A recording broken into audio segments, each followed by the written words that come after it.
Welcome back to the Bit Beacon broadcast. This is episode 2. We're recording on September 7th, 2023. You've got me here, Taylor, Kodaks, whatever you like to call me, I don't mind, and our other host, Rick, Ravenheart, whichever you prefer. And we're here to continue talking about games and just what interests us, and hopefully you guys learn something along the way. We did want to address something real quickly. We're aware that, well, I wouldn't, maybe aware is the wrong word, but we're aware that 2 weeks was our intention to record every 2 weeks, and that's maybe a little too long. There's just way too much news coming out.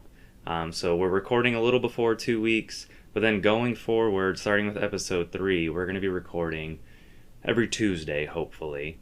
So you should be getting a new episode of this podcast every single week.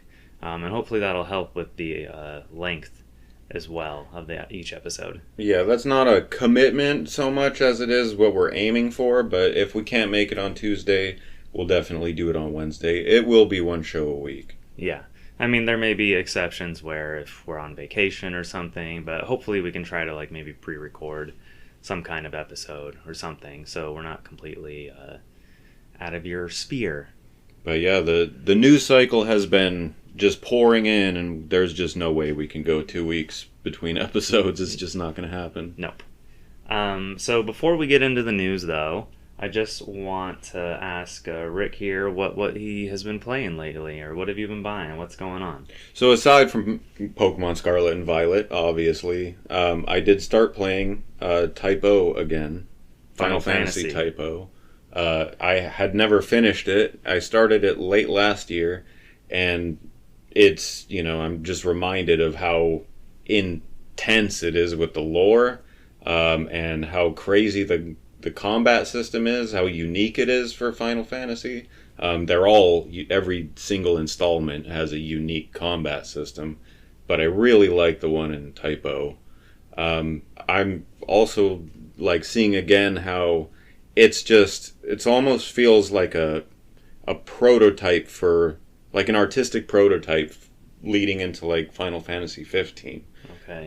If Orience becomes Eos and the Militesi Empire becomes Magitech, Rubrum becomes Insomnia, you have the look and feel of Final Fantasy 15. Okay, I haven't played either of those games. I remember Type O was originally a PSP game, and I don't think it released on PSP in the western part of the world, only in Japan, I think. You're right. But eventually it did get ported to PS4 and Xbox One, or was it just PS4 only? That's a good question. I'm actually not sure. Okay. Definitely PS4, because Right. that's what I'm playing it on. Yeah, Final Fantasy doesn't really ever miss PlayStation consoles. Right. So that you can count on. I know that game had some controversy when it first came out. Controversy, or just just disagreement about okay. fan titillation. I don't know what you'd call it. Okay. Some people I can understand how it would be hard to get into. It's so lore heavy, up front. Mm-hmm. It's just front loaded with lore that's not going to make sense till way later in the game, and that can be hurts your brain levels of lore. Where they're just saying all these gibberish words, right. And you're like, huh? Really crazy epic cinematics, Yeah. The biggest cinematics you can imagine that I've ever seen in a game. At least That's a bold claim. It's for in the a top PSP game. It's in the top 5 games, I would say, with big cinematics. I'm talking 6, 7, 8 minutes long cinematics. So maybe Metal Gear Solid 4 has a beat with 2-hour cutscenes, but yeah, definitely. Well, okay, so when you say big, you mean lengthwise, but also no, not really lengthwise. Okay. Actually, I'm talking big and crazy things. Yeah, happening. crazy thing. Yeah, okay. Just overview. Okay, but gameplay wise, what is the actual gameplay like? So yeah, the combat is nuts. You play as a class, okay. right? The class 0. So they're a class, and their names are the names of the different not suits, but numbers in a deck of playing cards. Okay. So you have ace, deuce, Gotcha. And you cycle through them like in real time. Okay. Like, just at a whim, you can just switch. At a whim, yeah. And do you bring the whole entire class with you, or is it like just a handful at a time? When you go into a mission, you select a designated number of people to come with you, and you can cycle through them. But you actually can go through the entire class. You choose the starting team, and then you can actually fill in their empty slots. Are there times where some of the characters are unavailable for a particular mission because of what's going on in the story, or has that not really happened? I haven't hit a point. I haven't beat the game yet, but I haven't hit a point where that's happened. Like one is off doing something and he's just not available or something. I presume they all have like their own unique weapon and combat style. They all specialize in their own weapon. Like 8 is the martial artist, and 6, I think, has the scythe. And some of them are ranged, and some of them are melee. Some of them are slow, heavy hitters, and some are really fast. And some are like healers. But yeah, you cycle through them all, and each one gains experience as you cycle through it. It's crazy and wild. And the map screen this is, I think, where it differs the most from like something like Final Fantasy 15, that's like a third-person adventure RPG. This is still top-down overworld. Okay. Do you actually travel, or is it more like you just select locations? No, you actually walk like on the overworld. Final Fantasy 1 style. Okay, cool. And you have random battles. But the battles, they have separate battle scenes, but it's real time. Okay. It's not turn-based. And now, do they go to school since they're a class? Yes. Okay. Yeah, so that's the Rubrum Academy that they attend, and the class, they're basically being trained to be soldiers in the Rubrum Empire. And there's 4 different empires. Each one's guarded by their own crystal, like Guardian Crystal. Okay. And this is where the crazy concepts come in. Like, so their crystal protects them from remembering their dead. So when spoiler, dude? Yeah, probably. But this game's been old. out. Oh, yeah. We're allowed. So if somebody dies on the battlefield, their friends and family completely forget them. Okay, so they can't be hurt. Right, exactly. Okay. And so their crystal protects them from grief. Well, what happens to their room? Does it just get emptied out? Wouldn't they walk into their room and be like, who lives here? Who's in this room? I mean, the game doesn't get into the logistics that way so much, but it does get into when you're out doing missions, you find dog tags, and the purpose is to to basically for the academy to know who has died. Okay. Because that's the only way they would know is by finding. Are those collectibles in the game? Yes. Okay. Yeah. And you can trade them to a Moogle that gives you nice items and stuff like that. Just crazy concepts like that. The game has its own calendar, cycle, seasons, and months. Okay. Does that play out in if you linger around too long, does time keep going, or is it more as you progress, the time changes? So you go through the game, and in between story missions, you have an allotted amount of free time. Oh. And everything you do takes 2 hours of free time. Okay. Or a day of free time. This sounds very similar to a game I played, Trails of Cold Steel. Right. And it's also set in an academy, and there's these free time segments, and you can spend your free time sort of strategically getting to know different characters, but you can't do everything all in one day. Exactly. Yeah, you'd have to do another playthrough or something. Yes, exactly, and that's exactly the format here. You have to go through the game 3 times to get everything done. Oh. And there's a tome that collects all of the cinematics you've unlocked, and cutscenes and story bios and characters and stuff. And to complete it, you would have to go through the game 3 times. Okay. Sounds like it's probably a hard platinum trophy. Yeah. And maybe not hard, but maybe a long grind. Another thing is optional missions that you'll encounter are way beyond what you're capable of until you hit them on your second playthrough or third playthrough. And that's where I'm stuck right now. I'm actually stuck in a mission that I refuse to surrender on. So I'm like out there grinding on this mission to try to like... I mean, what's the punishment for surrendering? You just gotta like restart the battle from scratch? You would, well, because I saved already, you would like lose that time. Oh. And I honestly, I'm not even sure what other punishments. You don't want to find out. Yeah, I don't want to find out, basically. Rick, you refuse to admit defeat. Yeah, that's how I am. I'm a completionist. I know I'll lose something, but yeah. Just your finite time on this planet. Well, my free time in the game, that's finite. Gotcha. But also, another aspect of this game that's not it's one of the smaller aspects, optional aspects, but chocobo breeding is a thing in this game. And you can find different types of chocobo. There's combat chocobo, war chocobo, speed chocobo, like different colors. Okay. And you can crossbreed them at the ranch. Is this like a side thing, or is this like required you should take part in this in order to play through the game? No, use of chocobos, unless there's a mission in the future that requires you use a chocobo, is totally optional. It's for transportation, faster transportation. So chocobos, if you don't know, are these bird, they're like ostriches, but they're like golden. Well, they can be all kinds of colors, actually. Yeah, they typically they're yellow. Right. They're birds that you ride on. Right. In the Final they're Fantasy. like horses, but in Final Fantasy. Right. But they've gotten their own crazy spin-offs and all kinds of things. Right. They've gotten their own chocobo racing franchise. Chocobo Mystery Dungeon. Yes. Yeah. They're almost like a mascot. Not quite as much as the Moogle is, but they're a close second. I would say Chocobo and Moogle both are kind of up there. Cactar too, in a way. Cactar, definitely. But yeah, Chocobo breeding, I'm hooked. Okay. I'm always I'll be focused on something and I'll see a Chocobo running in the corner of the screen. Right. I'll go try to catch it. No, I don't care if we're in the heat of battle. Right. I gotta go get that Chocobo. Yeah.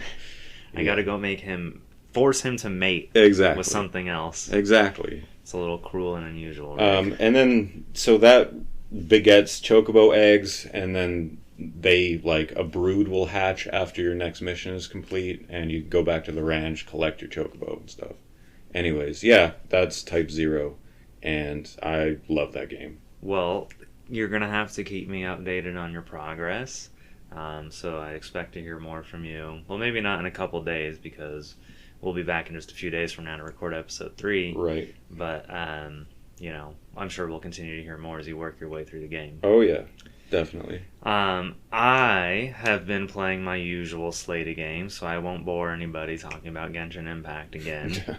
But last night, I finally booted up another Final Fantasy game, Final Fantasy 16, and I have been having a ball with this. It is a lot of fun to play. It's been a while since I played like a really big budget action game, and it's button mashy. Not that there's not strategy to the game, but it's fun to just like hammer in on enemies, and it's very flashy, very cool to just look at all the crazy effects going on screen. The game opens with you playing a younger version of the main character, and you kind of go through sort of an origin story that sets him on his path, and then the game jumps forward 15 or so years later, where he's an adult, and then you're kind of you're on a mission, and it's I don't want to spoil it because Rick hasn't played it, so I won't get too. This is actually a new game. It's relatively new, so I won't get too detailed, but there's some really cool features that I like about the game.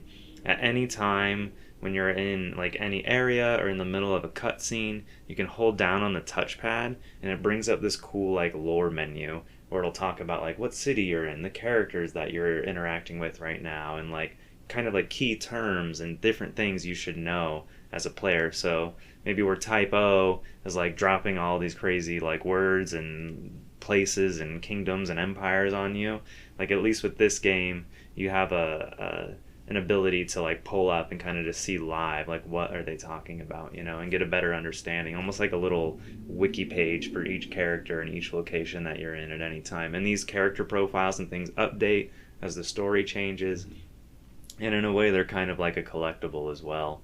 I mean, you can't really miss them because they get added to sort of a database if you didn't happen to hit the lore panel at the right time. But there's a certain NPC you can visit to talk to him and kind of catch up on the lore you maybe missed out on. I would point out that both Typo and 15 have that kind of dynamic lore updating, pages and stuff like that. It's not as intuitive, okay, to where it's just real time. Yeah, I mean, it makes sense with the latest Final Fantasy game that's maybe been enhanced, because I'm sure they got feedback maybe while testing that players were sort of like confused. Right.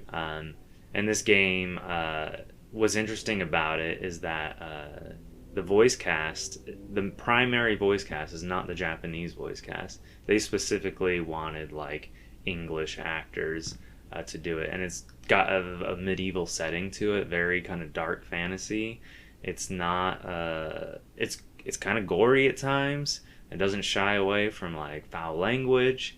It's I don't want to call it edgy because I wouldn't call it edgy, but it's definitely mature. This is an R-rated Final Fantasy. There's like people jumping on top of each other, like getting ready to bang. I mean, not that they actually do that, but I mean, like, it implies like adult things are happening, It doesn't skirt around these kinds of things, these topics.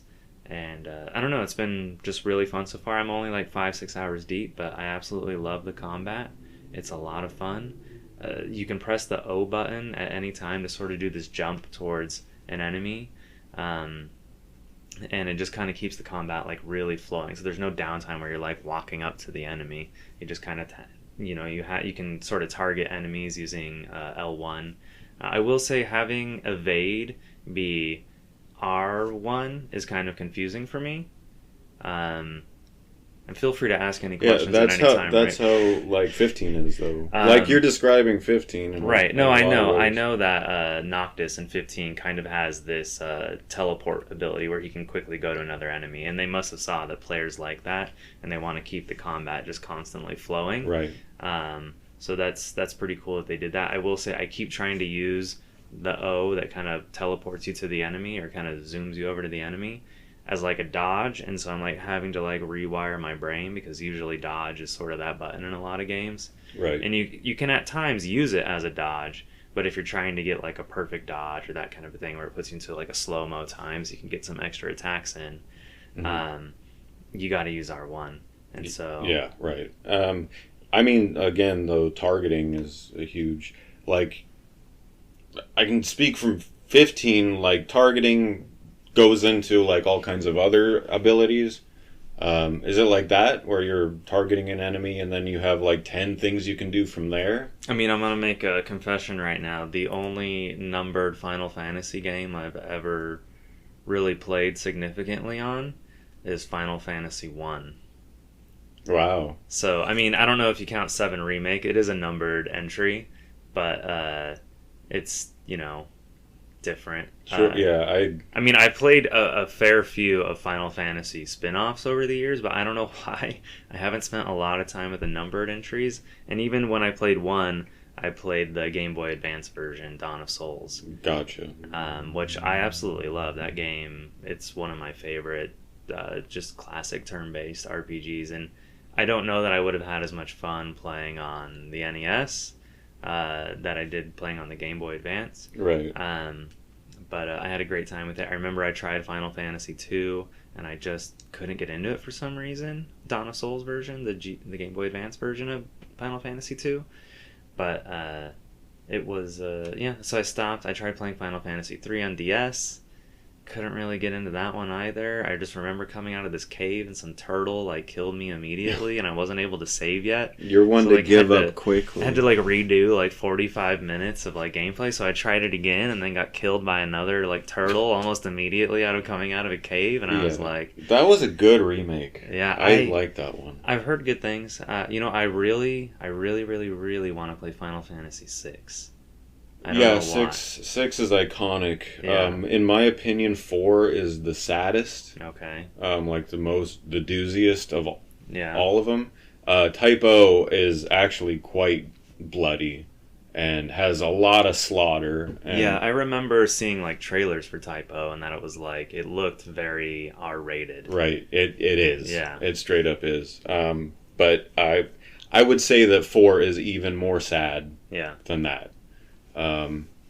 15 is the one with all the jobs, like Mhm. 128 different possible job combinations and stuff like that. That's why I say each Final Fantasy has something of its own, Right. like I will say it identity. does seem like Final Fantasy 16.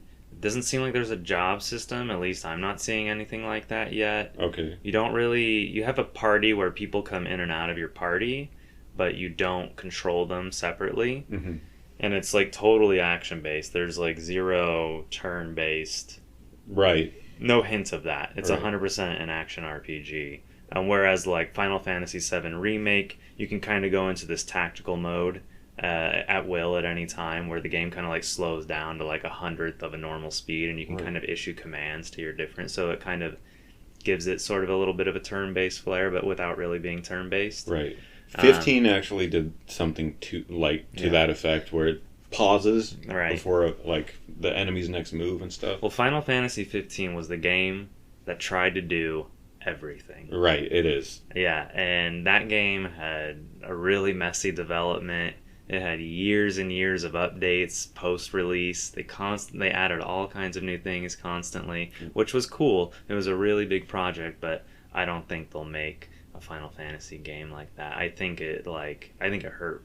It Square probably Enix hurt them. financially. I tend to focus on what a game does do rather than what it doesn't do. Well, it did do everything. It though. did. It tried to do everything. Like the driving, Yeah. was really cool. I loved that. But isn't that only for like a small portion of the game?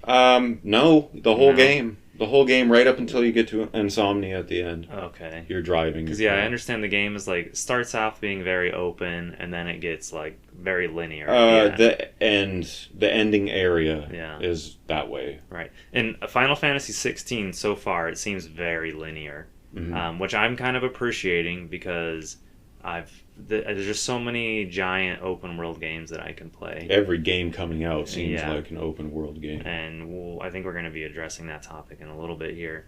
But so it's nice to have something that's a little more straightforward. It does have like some small open environments where you can get a little lost, but generally speaking, you're kind of, I don't want to say you're going in a straight line, but you can just keep following along with the map, and you'll eventually find where you're supposed to be headed. So it's nice to see something that's a little more straightforward, not bogged down with a bunch of bloat, at least not yet. I don't know how significant it gets with like side quests and things like that at some point. I mean, as long as side quests are totally fine, as long as there's, I don't know, you don't get lost just exploring and exploring and exploring for days. Yeah. I mean, I like that.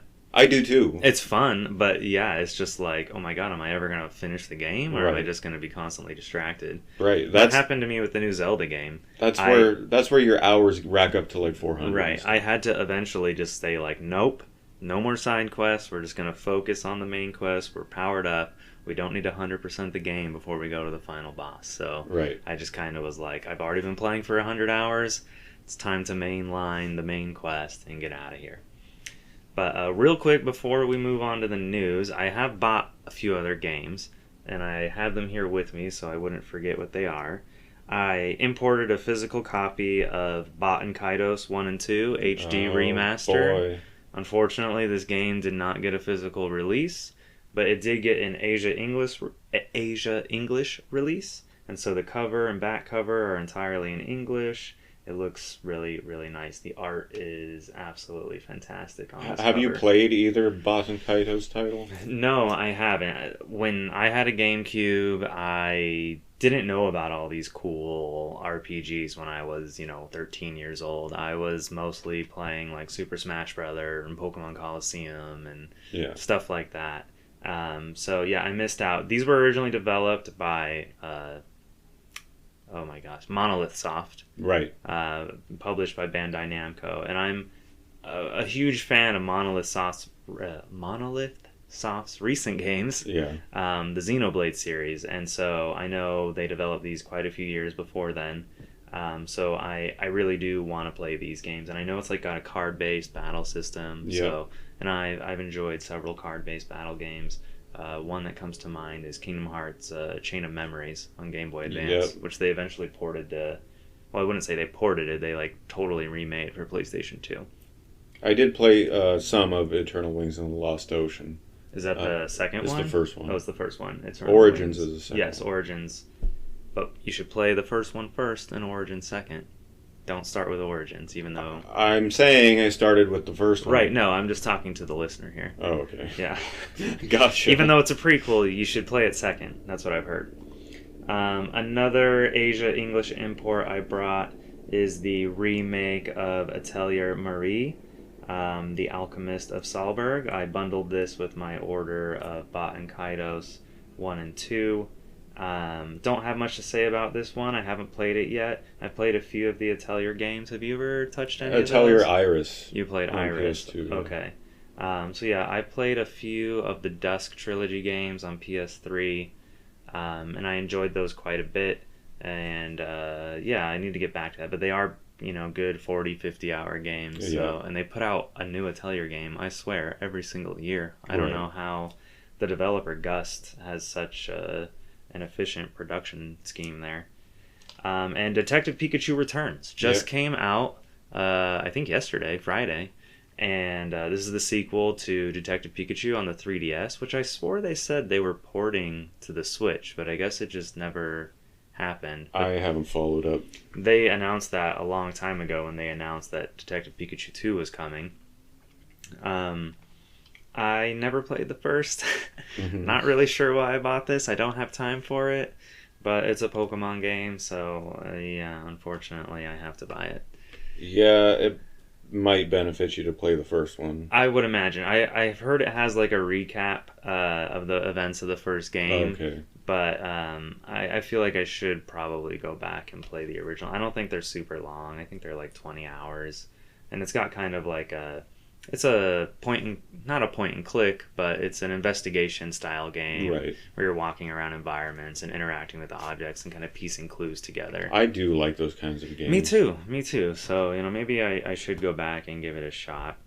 And then Nintendo recently released Pikmin 1 and 2 for Nintendo Switch.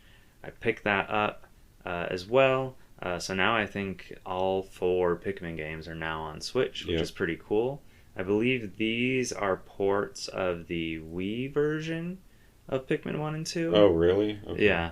But they are enhanced beyond that for Switch. They're not like they just dropped the ISO on the Switch cart and said, here you go. Motion controls don't work. I mean, motion controls, I believe they do function with this game, but obviously they're a different kind of motion controls because there's no...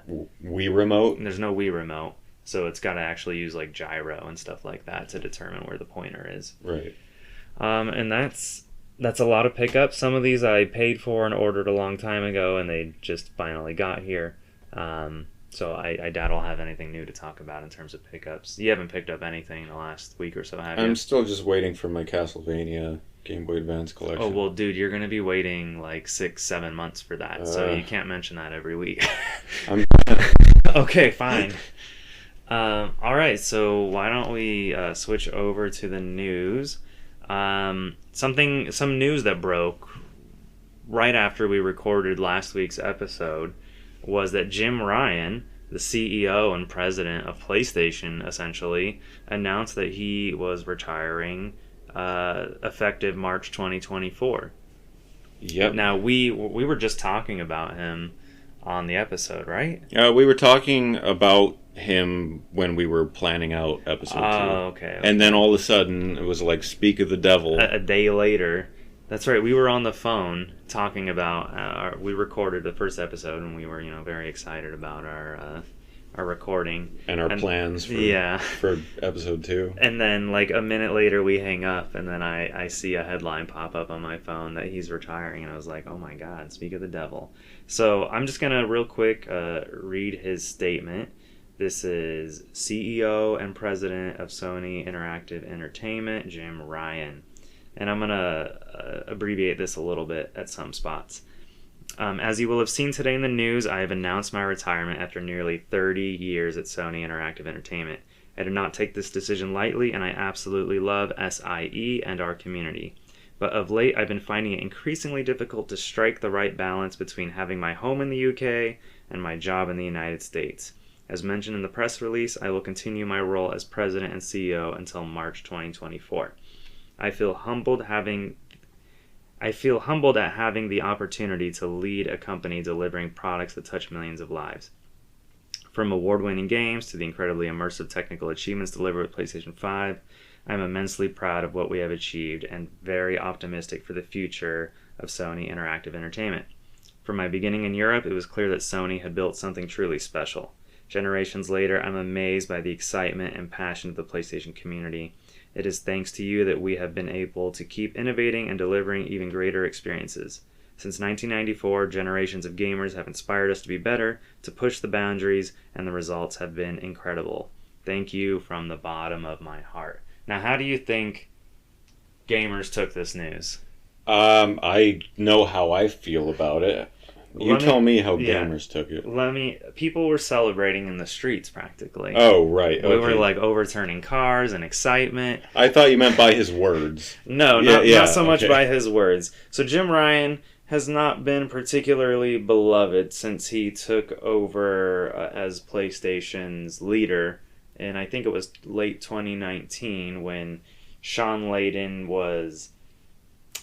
it's rumored that he was ousted. Right. Not officially. Not officially. He claims that he just saw it as the right time, but he refuses to comment on if there was any pressure for him to leave the company. Yeah, which means that they're probably... Which is bizarre to me because the PlayStation 4 was incredibly successful. It brought back the PlayStation brand from the disappointment of, at least sales-wise, that the PlayStation 3 was. Right. I mean, I love my PS3, and I still have it even plugged in and ready to turn on in a moment. But, it was bizarre. Like, Sean Layden was this guy who was super accessible, very down-to-earth, interested in indie developers. You know, he saw them as a really big part of PlayStation's future. And then you have someone like Jim Ryan come in, who's just got this kind of smarmy... Polar opposite. Yeah, polar opposite. Like, he doesn't... He thinks gamers are like a monolith and there's only one kind. Yeah. He disrespected like PlayStation's legacy by like publicly insulting their old games. Okay, whoa, you're going too fast. So let me jump in. Sure. Was it Gran Turismo? Yeah, he was at some kind of event, I believe. I thought it was E3, maybe not. And he's like, "Who wants to play those games?" Yeah, who wants to play these old games? Just complete disrespect for a legacy he had nothing to do with. Well, I mean, he has been at Sony for 30 years. He has. I mean, was he developing? No, but he was, somewhere in the upper echelon. He's a suit. There. He's a suit. He's a business. I mean, major. Sean Layden's a suit. No, Sean Layden comes from a development background. He was a programmer. Okay. I off the top of my head, I couldn't tell you what studio he was with, but yeah, he was doing programming and localization, stuff like that. Okay, I didn't know that. Way back in the day. So yeah, very different backgrounds between Sean Layden and Jim Ryan. Jim Ryan, this guy is coming from a school of business. Right. And management. Right. And business management. Efficiency. Yeah. And that's really all he... in my opinion, from what I can tell, that's what he seems to think about. I mean, under Jim Ryan, we have seen all of PlayStation's like AA, smaller kind of mid-sized game development like completely cease. Pretty much. Yeah, I mean, when Sean Layden was around, we still had Japan Studio putting out games. PlayStation had all kinds of like indie outreach stuff going on. They wanted like they wanted the little guy, the littlest guy that they could possibly access. I mean, under Sean Layden, we had stuff like PlayStation Experience, which they did for, I can't remember if it was 4 or 5 years total. It wasn't 5. Okay, just 4. And all of that's gone away now. Like it's all completely dissipated. It's all gone. Sony doesn't even show up to like conventions or events anymore. Nope. And they rarely host their own like public events. It's just strange. And I know obviously the pandemic was maybe part of that, and a lot of places have kind of stopped doing fan events and things like that, but I mean it's okay to come back now. Even still under Sean Layden, even after Sony pulled out of E3, they still were doing those things at the theater across the street, doing cool events, right? Having cool like theatrical presentations, kind of taking a page out of Nintendo's book, because Nintendo spends on that kind of stuff.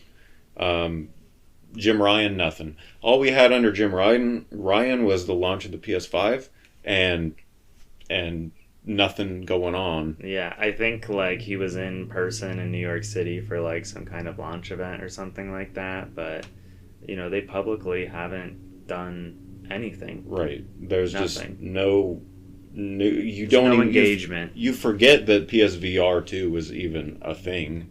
You never hear about it. No. This is Jim Ryan's PlayStation. So I mean that, do we think Jim Ryan is truly retiring, or do you think maybe upper management above Jim Ryan is like, hey, even though the PS5 by all accounts is a massive success, it's beating the Xbox by like multiple times over in terms of sales. Right, but look how like chaotic its launch was. No one could get a PS5. Well, I mean, come on, the pandemic, dude. Yeah, there are external reasons why that could be, I don't blame Jim Ryan for that. I don't blame anyone at PlayStation. I mean, it's remarkable that both Xbox and Sony were able to launch a console when they did. And yeah, they were both really hard to get for a while. Right. And until only a year ago maybe, the PlayStation 5 was still almost impossible to get your hands on. But now you can maybe not walk in a store. I mean, they might go pretty quick in a store, but you can still go online to almost any major retailer and pick one up. Now, like years after. I know, it's crazy to think that it's already been almost 3 years since the PlayStation 5 launch. That's kind of crazy. It does. And they still fly off the shelves. Yeah. Yeah. So, I mean, Jim Ryan leaving at the peak of success. Moves like that you can almost count on being some form of pressure behind the scenes. Right. He has a reason or excuse, or however you want to view it. I think it's believable. He says that, SIE's headquarters are in like San Mateo. Right. And he's from England. Right. So presumably all his family is there. I'm sure he's got kids and a wife. Right. No doubt. And I'm sure he's telling the truth. I don't think he's wrong about that. Right. But is he using that as like a crutch to get out of there? Yeah, the guy's getting a multi-million-dollar salary. Oh, yeah. There's no question. And I'm sure he's getting some massive parachute out of there, too. Right, yeah. Yeah. Set for job life. well done. Yeah. I don't know. It's made me think, like, oh, man, could you imagine if Sean Layden came back. Like PlayStation makes an announcement, effective April, Sean Layden has returned. But I mean, they've already said there's going to be a temporary CEO and president beginning in April, someone from the Japan side of the company. But they are going to start their presumably global search to find a replacement for Jim Ryan. Gotcha. But yeah, if Sean Layden would come back and things went back to how they used to be. I mean, Sean Layden, I can't say the guy's perfect. I think the Vita could have happened a lot better, which was under him. But definitely. I mean, I don't know if that was really so much marketing's fault. No, I'm not blaming the guy personally. No. He is the head of PlayStation, so he represents. He's responsible ultimately. Right. I agree. No, I mean not perfect, but still kept it going, kept it alive. I think what sets Sean Layden apart so much from Jim Ryan, of course, is his development background, but his passion for games. Sean Layden would talk about games like they were a fine wine at Yeah. PlayStation Experience at the keynote Yeah. speeches. Jim Ryan would disrespect games Right. and say who wants to play these. The only games Jim Ryan wants people to know about Are are games that make money. the quadruple A, multi-gazillion dollar games. Like, Yeah. everything else doesn't matter to Jim Ryan. Or at least, if it does matter to him, he's never made it known that it matters to him. Right. Yeah, and I mean, anytime you would see the guy, he's wearing a suit. Right. Opposite Sean Layden. Right. Sean Layden was always wearing a T-shirt featuring A like game. a classic game usually. Yeah. But a lot of times they were seen as like hints as to Right, like yeah, maybe he something that was incorporated coming out. them into his marketing. a little People bit. people would be like speculating like, oh my god, he's wearing this shirt at this place. And that just makes him, thousands of times more interesting than Jim Right. Ryan. Just Yeah. that alone. more likable. He knows that people are speculating on his shirt, so he's having fun. Right. Like, he's having a good time. While Exactly. He's the boss. Exactly. And you can feel that. That was a special time for PlayStation. They had a couple other key people there. Adam Boyes, Gio Corsi, Shu Yoshida had a more prominent role at the time. Now he's focused on indies, which I think is a good role for him. I thought maybe if Sean was stepping down, they would have gave that to Shu Yoshida.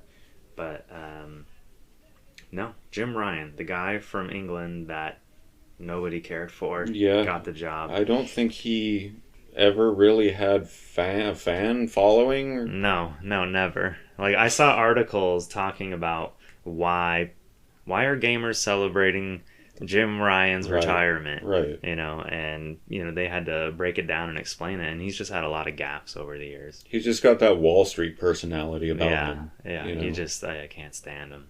Absolutely can't stand him. But you actually met Sean Layden. Yeah, I did. Several years ago. Like, you had like a significant amount of one-on-one time with him. I've met him twice in person. Well, yeah, we met him together briefly at PlayStation Experience one of the years. I think the year it was in San Francisco. We met him together? Yeah. Okay, then I met him 3 times. Oh, okay. So the first time I met him was at an undisclosed developer conference. Okay. And he was at the bar at this hotel, and I just sitting alone at the moment. Or no, he was sitting with someone. That person got up and left. Okay. And all I could think about at this point in time was the game I was working on, and this is my moment, and just looking around trying to meet anybody I could by myself, Right. with everything at my disposal just being my own personal knowledge. And I saw Sean Layden sitting there, and I just walked up and sat down and played dumb. Yeah. Just played dumb, ordered myself a beer, and, I ended up talking to him. And did he approach you, or did... No, I approached him. Oh, you did? Yeah, Okay. I straight up went and told, just asked him, hey, how's it going? Uh-huh. Nice place, basically. Right. And we just started talking about games, and he started hitting me with, like, interview questions almost. It was kind of a weird, not weird in a bad way, but... Like, it was like a little intimate, maybe. Right. He hitting me with questions like, why do you make games? Like philosophical. I had answers for all these questions because it's stuff I had, I had actually thought about. But, it was crazy. And then I ended up showing him my teaser trailer for Seraphim. And, he loved the art style. And later on, when I met him again at PlayStation Experience, I flashed my business card with the character on it, and he remembered me that way. Okay. So he didn't remember my face, but he remembered my character. How long were you, like, sitting with him at the bar? It was probably 45 minutes to an hour. Wow, Just one-on-one. He was sipping $18 martinis, like 3 of them, and I was drinking Stone, I think. Okay. And that was yeah, that was a crazy experience. I mean, other developers must have been like wandering around being like, oh my god, this guy, he's got like this monopoly on Sean right now. I don't know what everyone else was doing. I think they were all checking into their rooms because they were all staying at that hotel. Oh, okay. What ended up happening was that night we were at a brewery for the pre-party. Okay. And we everybody met up there. Okay. I ended up staying at a Motel 8 because I was cheap and broke, and took an Uber to the brewery because I didn't want to take my car. I decided while I was down there I would, Uber around. So I Ubered to this brewery, met people there, kind of came to realize that the people at this event weren't going to be who I thought they were going to be. What did you think they were going to be? People from bigger developers and publishers and stuff. So it was mostly like, people like me. Like solo devs or small groups? Not some solo devs sprinkled in, but mostly development teams. Like 10, 15 people? Yeah, 10, 15 people that make games for the AA companies and AAA companies. So they all... PlayStation had a shuttle to take them all from the brewery back to the hotel. I just got on the shuttle. I didn't have any business going to the hotel. Maybe Sean Layden will let you sleep in his room. I didn't ask. Oh, too bad. But so that was a really just harrowing experience for me. Really? Were you like crapping your pants? No, I don't say I was crapping my pants. I think it was too euphoric and also buzzed enough to like be numb, I guess, to the reality of that. Did it take the beers that you ordered at the counter, or were you like... No, I just came back from a brewery. Oh, okay. So I was already... Oh, okay. And then you got another beer. Yeah. Gotcha. Okay, yeah. As an excuse to... Right. Yeah. I know I'm not doing everything in chronological order here.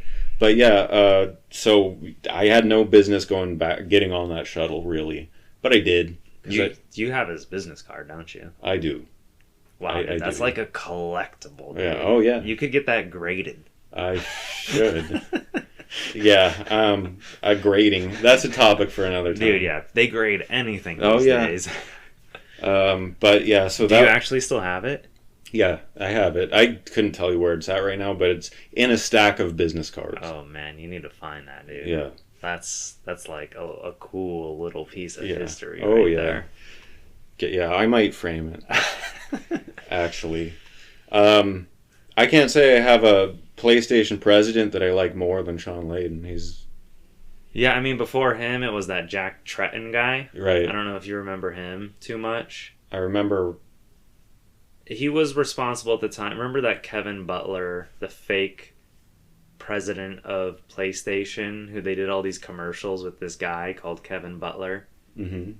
They were very funny commercials. I think so. No, it sounds vaguely familiar. All right. Well, that was like the PS3 era. Was Jack Tretton and his fake CEO Kevin Butler, who appeared in all these commercials, and it was actually a pretty cool marketing campaign. I'll be honest, I liked it a lot. But I mean, Jack Tretton was responsible for Sony when it was at its lowest. Right. It went from the PS2, which just had astronomical sales numbers and software numbers, to the PS3, which was... And again, I don't blame Jack Tretton for that. These are decisions being made in Japan. Right. And he wasn't involved in it. But, I'm sure they were eager to see him go. Oh, yeah. And install someone else. Yeah, definitely. Okay, so let's move on to another topic of the news this week. So, the Pokemon Company entered into a collaboration with the Van Gogh Museum, I believe in Amsterdam. And part of this collaboration... It was in Cologne. Cologne? No, I don't think that's true. You're thinking of Gamescom. My bad. Yeah. This is the Van Gogh Museum is in Amsterdam. And part of this collaboration was special merchandise. And if you bought some of this special merchandise, you could get this exclusive Pikachu promo card where he's painted like a Van Gogh painting, the self-portrait of Van Gogh and his gray felt hat. Yeah. And so, needless to say, people were excited because this is a really cool promo. Pokemon Company did something like this years ago in Japan. What's the name of the artist who did the Scream? Van Gogh. No, that's not Van Gogh. His name's like Edward or something like that. The Scream wasn't Van Gogh. Okay. Never mind. Maybe I'm thinking of a different painting then. Okay, so they did a painting with like an artist in their art style previously, and so this is the second one they've done like this. This is the first time it's been in like a western part of the world. So this collaboration is like exclusively for Europe, parts of Europe I should say, and the US, Canada, and the UK were also given access to some of this special merch. Unfortunately, the demand was insane for this merchandise, more so because for everything you purchased, you would get a card alongside it. So at the Amsterdam Museum, or the museum in Amsterdam, there wasn't a card for making a purchase, but they have their own set of exclusive merchandise there. And there are videos of the opening day at that museum, and it is pandemonium. People are like practically stampeding each other to grab this merchandise. Yeah. And then to get the card, you had to do like a little art walk thing around the museum or something like that. These are the promo cards that end up like hitting thousands of dollars and stuff later down the road. Maybe. I think there's a lot more of these promo cards than people realize, and anybody who bought one on eBay really quickly is probably regretting it, because they were selling for like $400 or $500. Oh wow! When they first came out, but now they're only going for like $100, and I think that's going to drop even more as people start getting their shipments from the Pokemon Center. So last week, the Pokemon Center was supposed to. Pokemon Center is like their online store for Canada, the US, and the UK. They also have physical Pokemon Center stores in Japan, but in the West, they're only online. There's no physical store anywhere. There used to be a long time ago in New York City, yeah. But that got rebranded to the Nintendo store, and now there's just like a section that's Pokemon there. Okay. But the merchandise was supposed to go on sale on Thursday. For some reason, the only thing that went up for the briefest moment was the Van Gogh Pikachu plush. Or Pikachu's wearing like this straw hat that Van Gogh, I guess, used to wear. Kind of like his little motif tribute to Van Gogh. And it was gone within like 5 minutes. Yeah. I managed to get one of those orders in thanks to some people I was following on Twitter that posted about it. But I sent the link out to friends like you, and I know you tried to get one and you had no success. And then they pulled the listing for the plush. Yep. And nothing else went on sale. Literally, page not found. Yeah. Like, it gone. So, fast forward a day, they finally, around 8 o'clock, just drop all the merch online, and it is a complete crap show. All of the items, the website's constantly crashing, you can't add things to cart, you add things to cart, you try to check out, you get an error. Yeah. It just will not work no matter what. I managed to get an order for the poster sets after several attempts, and Rick managed to get, I think, a deck box or something. Or I managed to get a deck box order for Rick so he could hopefully get one of those cards. So none of those items have shipped yet, and this is going to be news to Rick, but I got an email last night that my poster order was canceled. What? Yes. And I was not the only person. People all over Twitter, X, whatever you want to call it, on all kinds of places were posting that all their orders were getting canceled. So, thankfully, or at least so far, your order hasn't shipped. The deck box order hasn't shipped, but it hasn't been canceled yet. But I would not remain optimistic that it's going to survive. I'm suspecting, because I placed that order after I placed my poster order. Mm-hmm. So if I had to guess, that's probably gonna get canceled too. Okay. So yeah, they did. Okay. Did they make a statement like? They do have a statement, and I have that statement right here. It's the merchandise is gone. That's what they've said. The merchandise is all gone, but they have Pikachu cards. Okay. The Pikachu promos, the thing that most people want more than anything. Right. So let me read their statement.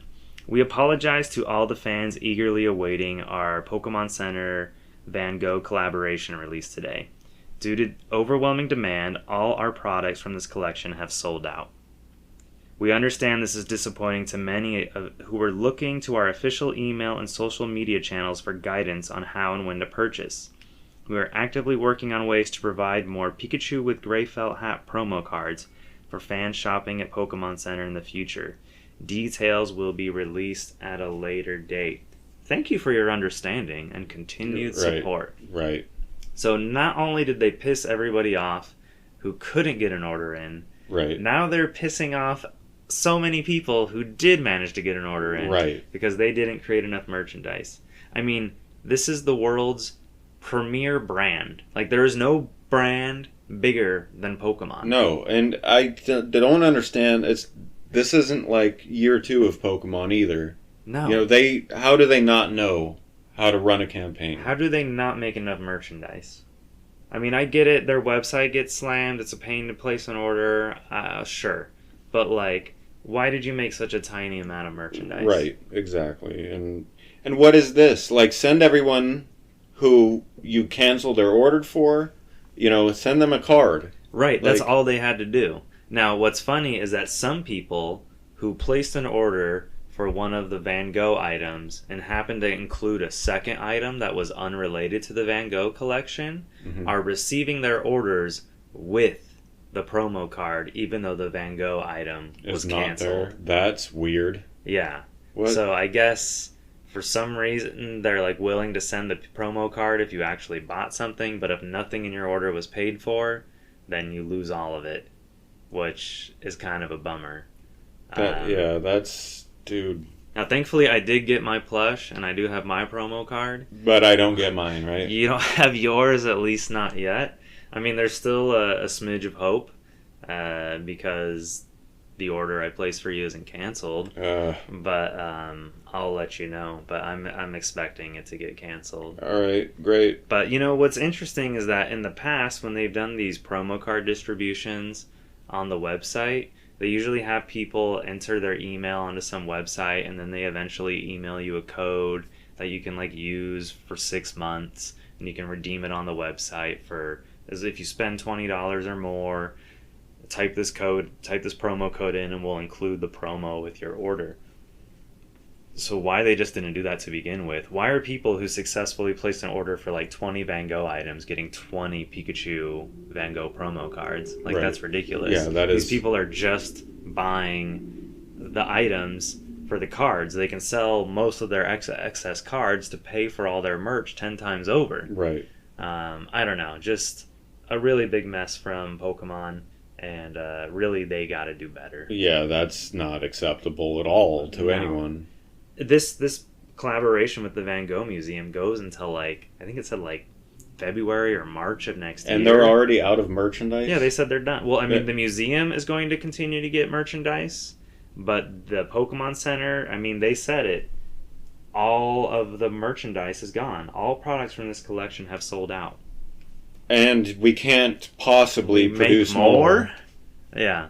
I mean, it's kind of absurd. And they should have limited it to just one promo card per order, including a Van Gogh thing, or including a piece of Van Gogh merch. Right. Why? Because that's why it's all sold out so quickly, because people added 50 things to cart and then get their order with 50 cards. That's not how that should be handled. I agree. Have the card come with the Pikachu plush, and that's it. Something. No, just if you order any Van Gogh items at all, you get one card with your order. Not one per item. Yeah, so that way it wouldn't encourage people to buy more than a couple items at most. Right. I don't know. Just it's unbelievable. Yeah, that it they're is. making such a rookie mistake. They really bungled that. Really bad. I think because of what they saw on Thursday, the crazy demand, they saw the website getting overloaded with everybody thought the merch was going to drop at 9, and the only thing that did drop was the plush. And then so they just said, they didn't say anything. They put a little notice on their support site saying the merchandise is still coming, stay tuned. And then they never said anything to the public. They never posted on social media. They never sent out an email that I'm sure they had ready to send out. They just dropped it without saying a word, and I guess they just wash their hands of the situation and just what happened. That's, oh man, that's not right. All right, so in even sadder news than Pokemon promos not being delivered. Yeah, so, yeah, go ahead. Yoshitaka Tamaki has died. Now, that's a name that most people are not going to know. I didn't know it. I knew his work, but I didn't know his name. He was 55. He died of lung cancer. I mean, this is just speculation, but smoking is pretty big in Japan. Right. I mean, no doubt. Yeah, he's probably a and lifelong big smoker. Big with artists. Oh, too. yeah, definitely. And he's known for being one of the fathers, specifically of the Shining series, which got its start on the Sega Mega Drive, I believe. Yep. Genesis in the United States. But, yeah, Shining Force 1, 2, and 3, I think. Now, he was like a character designer. He had a pretty unique design style that had like a definitely gritty, hand-drawn sort of anime inspired, and definitely recognizable. He hasn't been super active in the last couple decades much. I think 2008 was really kind of when he dropped off a little bit. Okay. The last thing he designed, to my knowledge, was a handbag. Right, he did like some kind of illustration. There's this really great retrospective of his career on vgdensetsu.net, and something I should mention as an aside is that I'm going to be posting a companion blog for every episode on our website. That's the-bitbeacon.com. So sometime shortly after each episode drops, there's going to be a blog post, and it'll have links to a lot of these stories, pictures from some of the things that we've been to. And there should be a link to the website in the description or whatever of the podcast. Yeah, you should be able to find that there. But Rick, if you'd like to speak to his career a little more, I know you're kind of the Sega guy out of the two of us. Yeah, so he was an artist that his most notable thing is still Shining Force and Landstalker. He has several other franchises that he's responsible for. He started off with so back in the day, Enix got started as a company in 1975, but they were making tabloids for real estate. They didn't start publishing games until 1982-ish. And this is kind of a big thing in Japanese gaming history, but Enix used to do, when they first started with publishing games, contests for like hobbyist developer contests. And if you won one of these contests, Enix would give you a cash prize and also publish your game as an Enix title.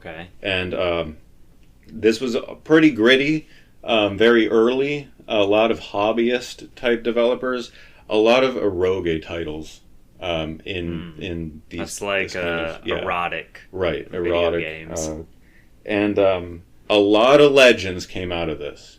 These contests. He was one. Tamaki was one.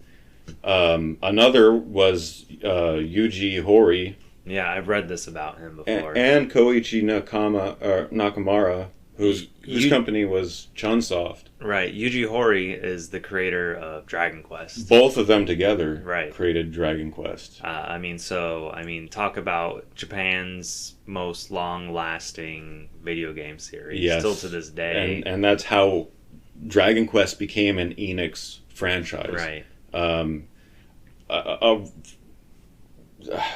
The eroge stuff is a lasting memory on these contests. And you'll get a lot of like twisted headlines. That time that Square Enix published porn games. I mean, you'll Nintendo, see that kind of thing. Yeah, Nintendo used to do some interesting things too. Not quite the case. Right. But yeah. So Tamaki ended up, from doing these contests, working for Enix. And while working with Enix, he met Kan Naito and Hiroyuki Takahashi. Okay. They ended up creating Climax. And Climax is the developer that Tamaki, where the meat and potatoes of his career. Oh, okay. With Shining Force and Landstalker and stuff like that.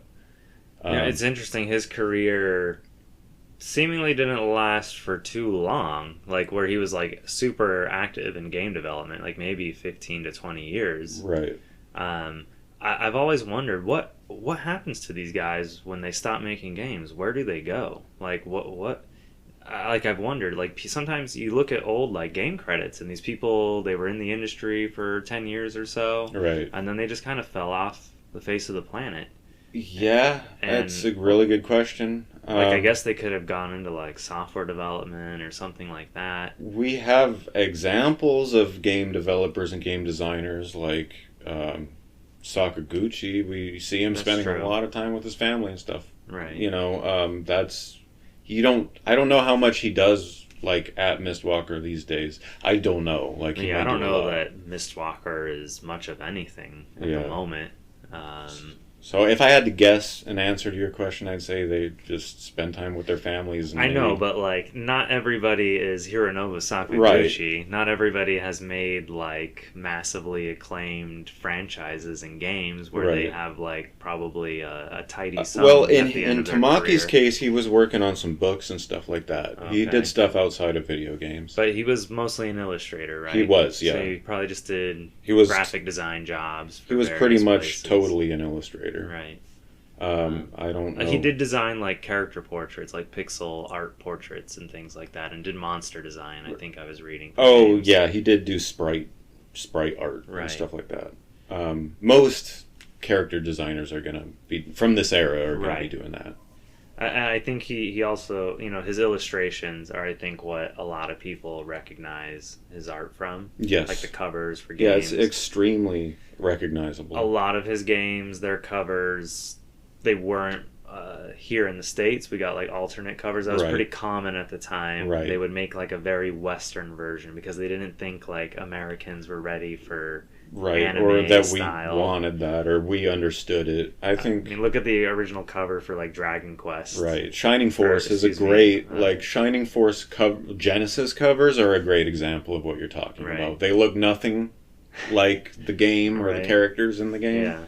Yeah. They look like some 80s American film. Heavy metal. Right. They're right, exactly. Yeah, that's a good point. But yeah, his art style is extremely recognizable.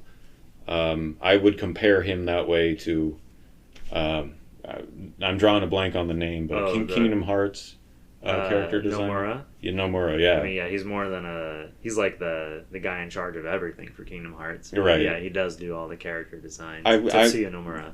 With respect to art styles, I would compare him. He's about as recognizable. Okay. Like I was gonna say, I mean, like at the time, Akira Toriyama, the creator of like Dragon Ball Z, he was doing art for Dragon Quest at the time. Right. Probably about the same time he was doing, or around the same time Tamaki was doing his art. Right. Obviously, totally different levels of success there. Yeah. Oh yeah. The Shining series is pretty niche. But it it's goes still back around. though. It gets game. Yeah, it's. I think maybe sometime during the PS4, Shining did get a new game. Oh yeah. I don't think Shining Soul something. Yeah, I don't think Tamaki was involved at that point. No. They were using a different artist. I forget at what point in that franchise he dropped off. Yeah. But it was. I think after like 4. During the Game Boy Advance era, he did some remakes that he was involved with. Right. But anyways, our condolences to Yoshitaka Tamaki's family and all those who loved his work. This is something we'll try to highlight. The industry is getting older. Yeah, that's something that we people need to think about. Who were making games in the 70s and 80s a lot of them are now 50, 60, 70 years old. And there's a lot of important contributors to the early days, and most of them are forgotten. Right. And Tamaki was someone who was largely forgotten. My phrase, I guess, is that not all legends are famous. Definitely. He was definitely a legend, whether you think the Shining series is significant or not. Right. I mean, it was Sega's Zelda in a way. Basically. Well, not. They had a couple of those, Yeah. but yeah. Phantasy Star is another one. That's true. All right, so moving on from Tamaki, may he rest in peace. Yes. We have some news out of Naughty Dog. Now, this isn't news that Naughty Dog wants you to read about. Oh, no. But there's been some news that has come out regarding some stuff going on internally at the studio. There's actually several things that have happened over the last week. Last year, I believe it was at Summer Games Fest in Los Angeles, Naughty Dog announced they were doing a new Last of Us multiplayer game, and this was supposed to be like a live service, kind of persistent multiplayer, but also had like a story component to it as well. And this is their sequel to Factions, but they went like really big. Like, this is going to be like a standalone game. Factions was a tacked-on multiplayer mode to the original Last of Us, when at that time on the PS3 it was very popular for every big single-player game to have like a tacked-on multiplayer mode. Yep. Some of these multiplayer modes were actually pretty fun. I would recommend Assassin's Creed multiplayer mode as being very, very unique. There's nothing else like it on the market. And then others were just kind of more straightforward, like Tomb Raider. The reboot had a multiplayer mode tacked on. Uncharted, starting with Uncharted 2, had a multiplayer mode tacked on. We know someone who was really, really into Uncharted's multiplayer mode. Yes, we do. I'll also say that there was a time, like an era, for a minute there, where everyone, I think, almost thought that multiplayer was the future. Right, like and single player was going to go yeah. away, And honestly, the thinking hasn't changed too much. The kinds of multiplayer modes, right. They're not really additional multiplayer modes. They're like shifting to a whole new model, and that's what Naughty Dog was trying to do with The Last of Us multiplayer game. And apparently earlier this year, Bungie, who makes Destiny and previously made Halo, they were acquired by Sony last year. And I guess one big reason Sony wanted them was not just to have the Destiny IP bringing in revenue for them, but for their expertise in crafting a very successful live service game. They want to use their talents and their keen eye for what works in the live service sphere, right. To examine like projects being built at PlayStation at their various studios.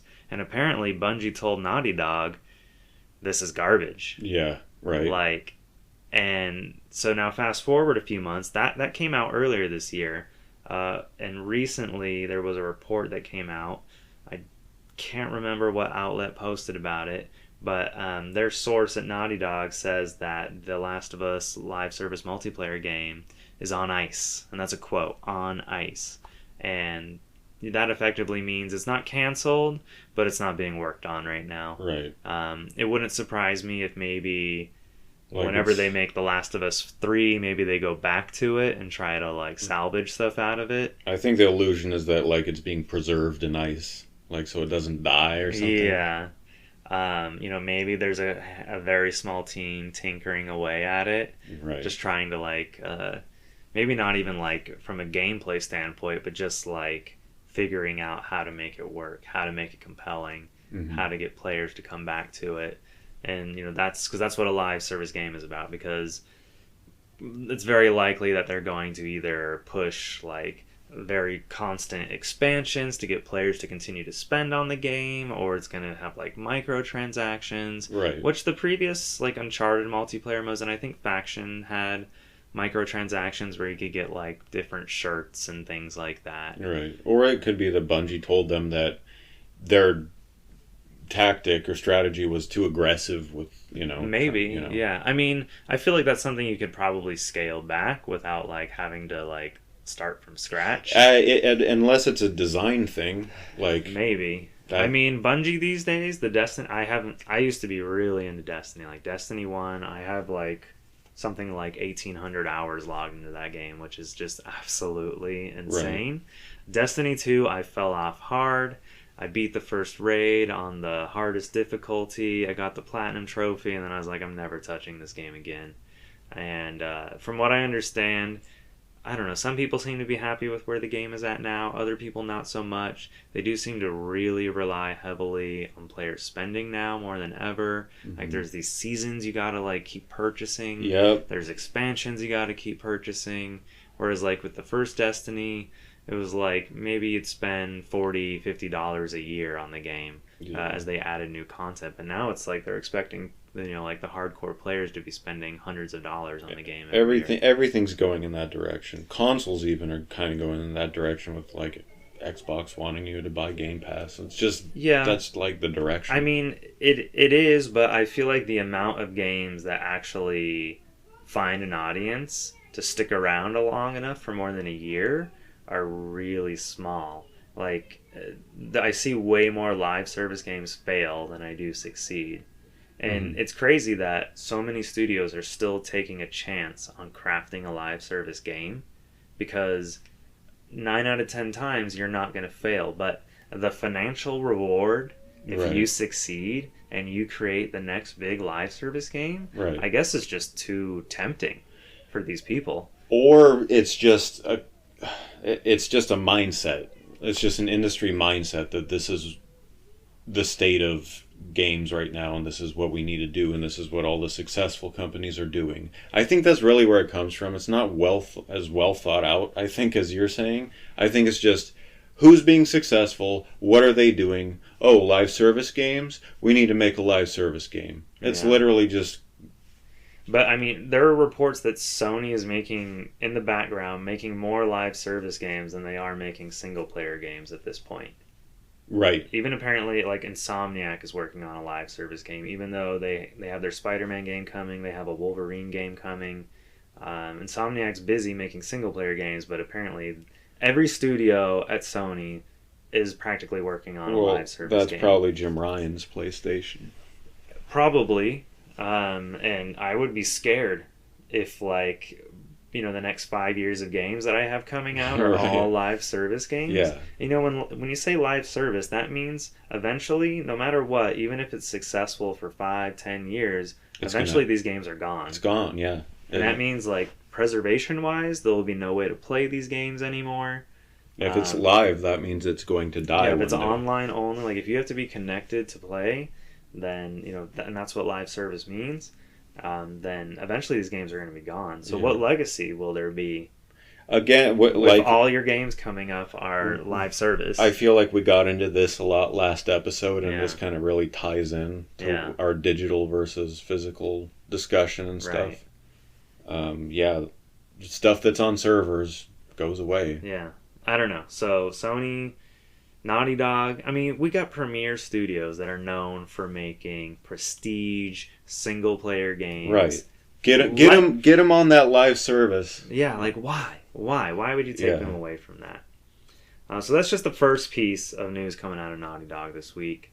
Another one is Naughty Dog has apparently quietly laid off a bunch of their contract workers, specifically, seemingly, out of the quality assurance department.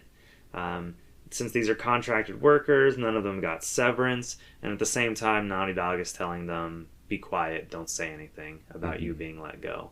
And that seems to be a theme a lot in the industry. There's a lot of quietly letting go of portions of studios right now. Right. And this is, you probably already said this, but this is connected to the, like, on ice bit. I mean, perhaps it is. Perhaps it is. Maybe because that the multiplayer game is on ice, you would think with a live service game, they probably do have an army of testers for something like that. Right. And if the game is officially, like, no longer a priority, no longer a focus for Naughty Dog right now, then yeah, I could see a large chunk of their quality assurance people no longer being required at the moment at the studio, which is unfortunate. And, you know, it just makes me think about how unstable the games industry is. Like, you almost got to be insane to try to work there. Oh, yeah. Like, studios are constantly closing, constantly hiring, constantly firing. I mean, a lot of these devs, like the low, mid-level devs, they got to be like moving to a new city, a new state, a new country, seemingly every couple of years. And yeah, just required to relocate. It's how do you do that if you have a family? Yeah, yeah, because you're putting that on your wife and kids. Like, they didn't choose it, or your husband and kids. Right. Sorry. I'm thinking. You're thinking from your perspective. Yeah, from my perspective. I know. I'm just giving you a hard time. But that's.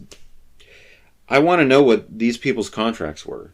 That's kind of my question. I mean, they were contract workers, right. So they weren't actually Naughty Dog employees. No, I'm saying, they were hired subcontractors. I want to know what their roles were. What area were they working in? Supposedly, quality assurance, the majority of these people. Okay. So... does that include, like, testers or... Yeah. I mean, that's generally what quality assurance entails. But, I don't know. I don't know. I got nothing to say. You lost me at multiplayer, dude. I lost you at multiplayer. Okay, well, so Naughty Dog's letting people go, but that doesn't mean they don't have anything going on. They recently, an employee of Naughty Dog on his LinkedIn page posted that he's working on The Last of Us 2 Remastered. Of course he is. Now, this is a game that just came out 3 years ago at the very tail end of the PlayStation 4. And it's a stunning game. Like, it looks like it could be a PlayStation 5 game. It puts a lot of high-end PlayStation 5 games to shame because Naughty Dog is just on another level. Yeah, There's almost nobody that can match them, especially in terms of just beautiful animations. So yeah, that's what the next game from Naughty Dog. This is the part of Naughty Dog, as much as we love them. This is the part of Naughty Dog that I that rolls my eyes in the back of my head a little bit. Like, are we even gonna get a new Naughty Dog game on PlayStation 5 at this rate? Like, that's questionable. If they're just starting, if like what their devs are mostly working on right now is The Last of Us 2 Remastered. Mm-hmm. I mean, quadruple A games at this point take like 5 years to develop. Right. That means if we're getting a new Naughty Dog IP or The Last of Us 3 or Uncharted 5 or whatever, it's probably not going to come out until the very tail end of PlayStation 5's lifespan, which is crazy to think about. Yeah. Last year they gave us The Last of Us 1 Remastered, or they call it The Last of Us Part 1 Remastered for PlayStation 5. Yeah, I kind of feels like Last of Us came out like the original Last of Us. That was 2013. And then the next year it was remastered. It was remastered almost immediately for PS4. That's just ridiculous. Now, I can understand, like, hey, you've got a new system, you want to learn what you can do with it. Let's do like a remastered game to kind of test the waters, see what how we can apply our skills here. So like I get why they Yeah, but that's that's a common thing for them. I know. So The Last of Us Part 1 got its second remaster last year, effectively. You got to be kidding. Now that's smart from a marketing perspective because they just had a TV show come out based on the first Last of Us game. Yeah, but I can't respect this. Okay, that's fair. So yeah, we just got more Last of Us coming our way from Naughty Dog. The last decade of their existence, aside from one Uncharted game and one half of an Uncharted game, has been all Last of Us. And I don't know, there's a big part of me that I hope they're not making The Last of Us Part 3. I really want to see them either do a new IP or go back to something that they haven't touched in a long time. I don't know. I'm a little The Last of Us out. Yeah. They're still holding some legendary IPs that they're just not touching. Yeah.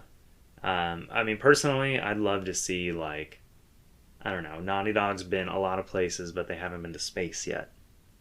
Right. I could see, something really cool set in space from Naughty Dog. Although space is pretty hot right now. Supposedly Sony Santa Monica is working on some kind of a sci-fi game. Bethesda just had their new sci-fi game come out, Starfield.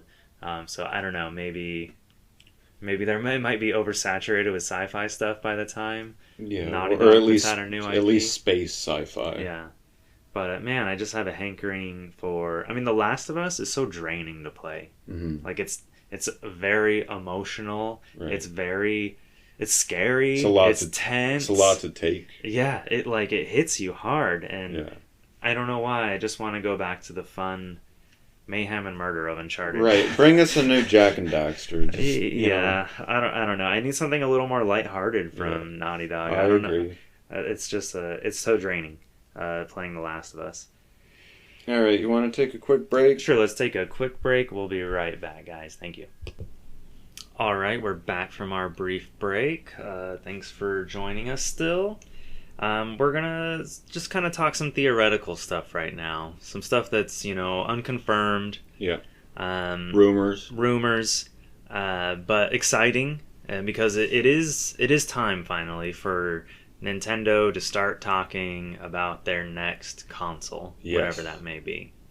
And so I just want to start off by talking about what would we, being myself and Rick here, like to see from Nintendo's next console. I'll go first. I really appreciate what they did with the Switch from the Wii U.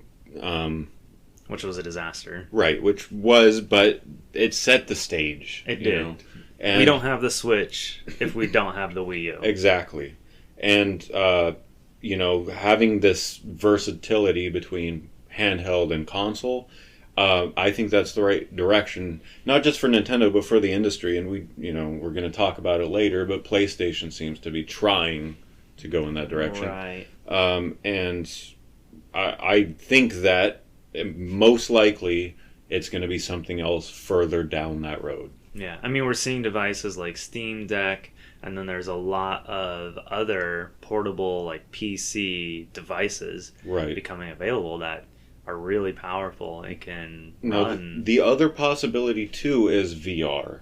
And more VR heavy. Not that Switch doesn't have the Nintendo Labo and stuff. Right. I mean, Nintendo Labo, I don't know how it's pronounced. I've never heard it pronounced by them.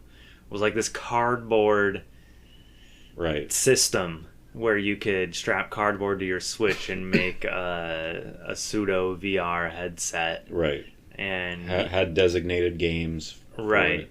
And you could, I think, maybe create games for it using like tools that they provided in the software.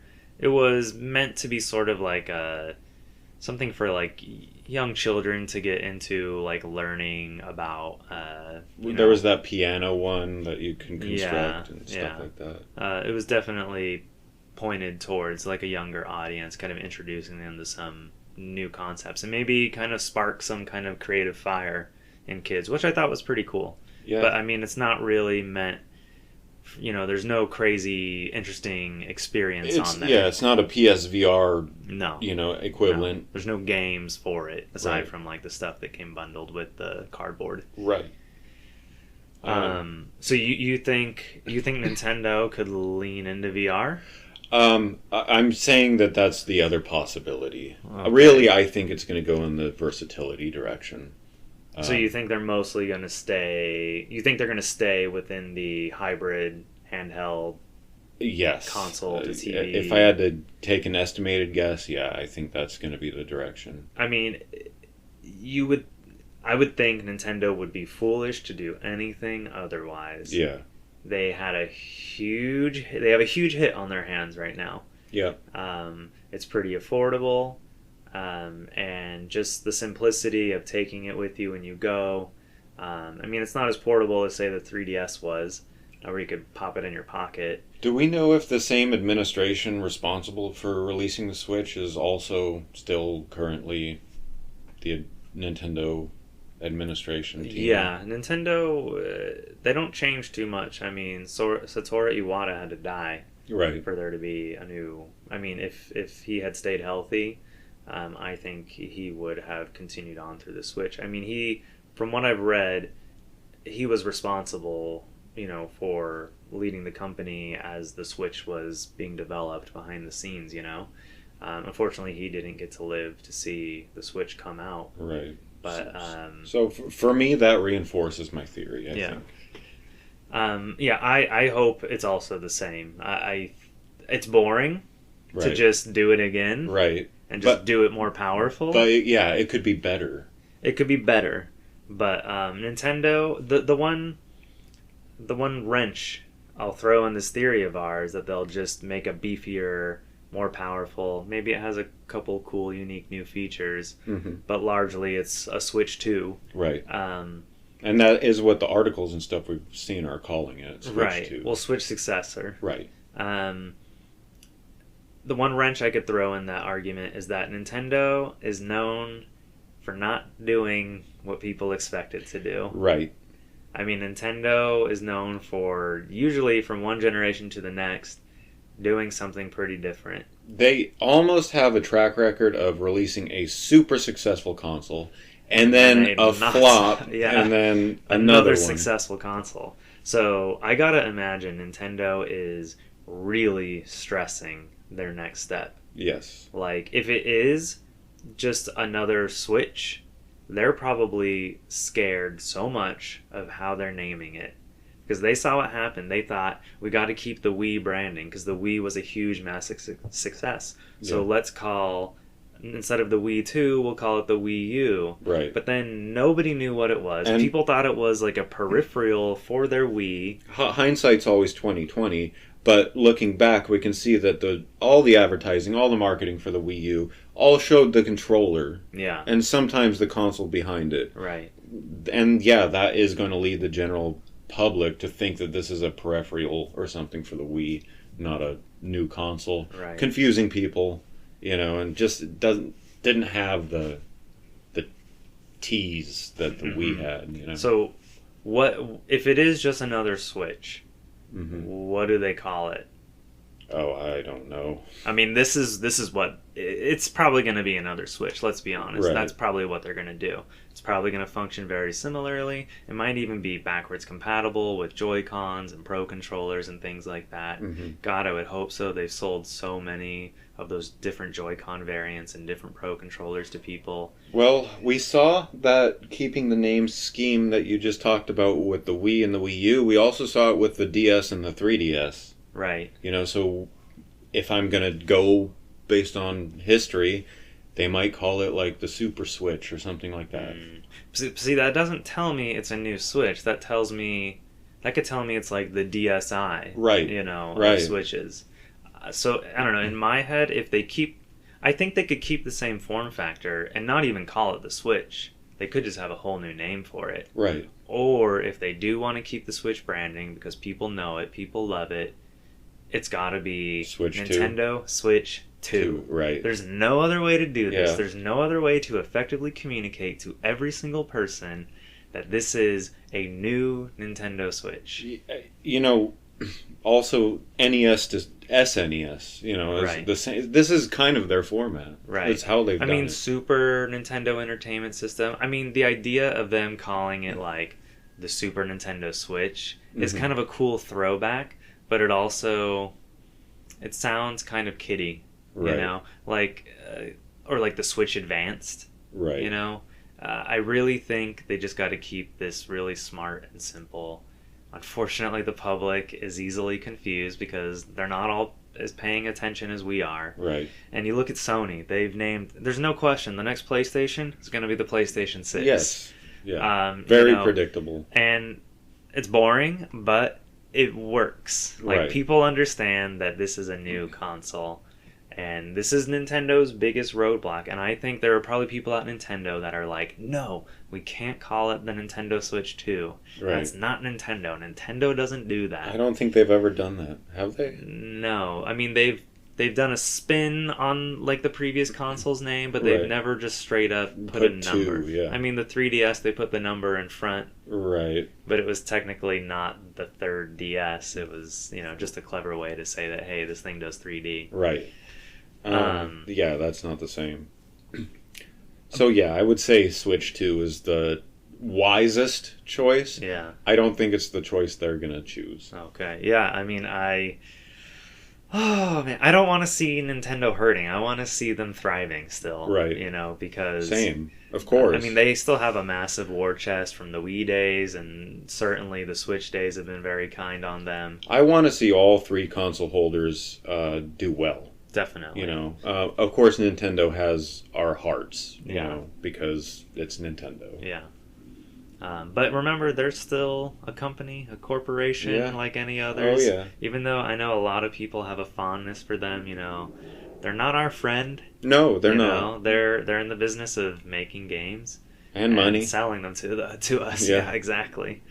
But what do you think about? Okay, let's say it's Nintendo Switch 2, but it's not backwards compatible. Is that like a death?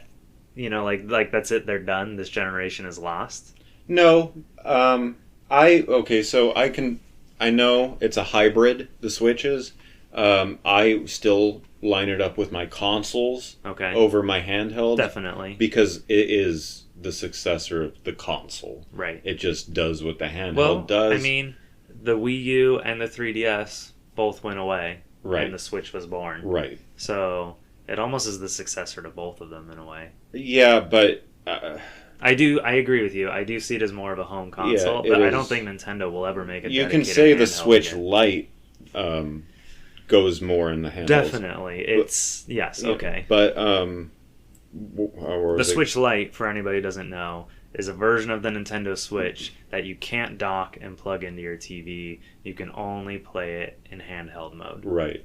So considering that Switch is more of a console, like in that regard, the GameCube wasn't backwards compatible.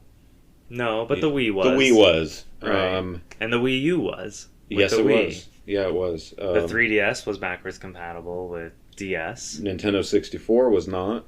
Right. Well, that's because they moved away from cartridges. Right. So, I mean, in a portable console... No. Nintendo 64 did not play Super Nintendo games. No, but I mean from Nintendo 64 to GameCube. That's probably a big reason. Right. But if... It's not... what I'm saying is that they've had successful consoles. Right, but the competition, Microsoft and PlayStation, both backwards compatible with their previous generation. Right. So PS4 on PS5 and Xbox goes back multiple generations. You can put in an original Xbox game into your Xbox Series X. And for the time being. You can play a game on. Unless they do away with, eventually not even having a disc drive anymore, then that's gone. Right, which we talked about. We talked about last week.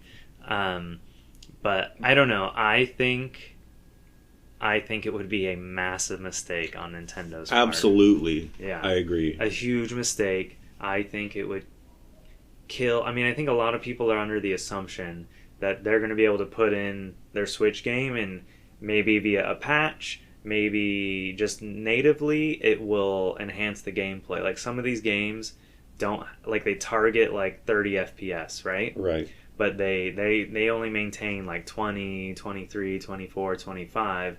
So you plug that game into the next Switch, and if it's running it natively, then it might actually keep that 30 FPS like target through the whole time you're playing it. So a lot of people, I think, are hoping that some of these Switch games they bought that maybe don't play very well on the original Switch might play better on their new Switch. Now, what if it is backwards compatible, but because they changed the cartridge slot or something is different about the cartridge slot, it's only backwards compatible with your digital games? For us, yeah, that would be horrible. That would be a big bummer. Yeah, that would really stink. Yeah. I do think backwards compatibility is not... They could still have a successful console generation without it, but it would be a huge blow to gamers. Yeah. People would complain. Oh yeah. People would go on Reddit and just light them up. I mean, I think it would take some wind out of their sails, especially initially. I mean, in my opinion, they need to call the Nintendo Switch 2. Yep. It needs to be backwards compatible. I mean, I can't imagine the 3DS was backwards compatible and they made it so you couldn't stick the 3DS games in the old DS by adding like an extra piece of plastic on the cartridge. Right. I think they can do the same thing with the next Switch. One other spin on that topic before we move on.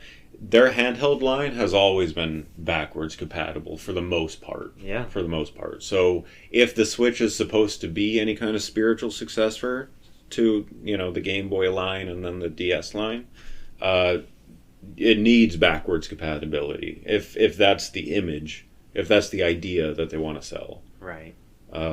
Otherwise, it's totally a console generation, right. Regardless of versatility. Yeah. But yeah, that's it. According to rumors, though, they had shown... Who's they?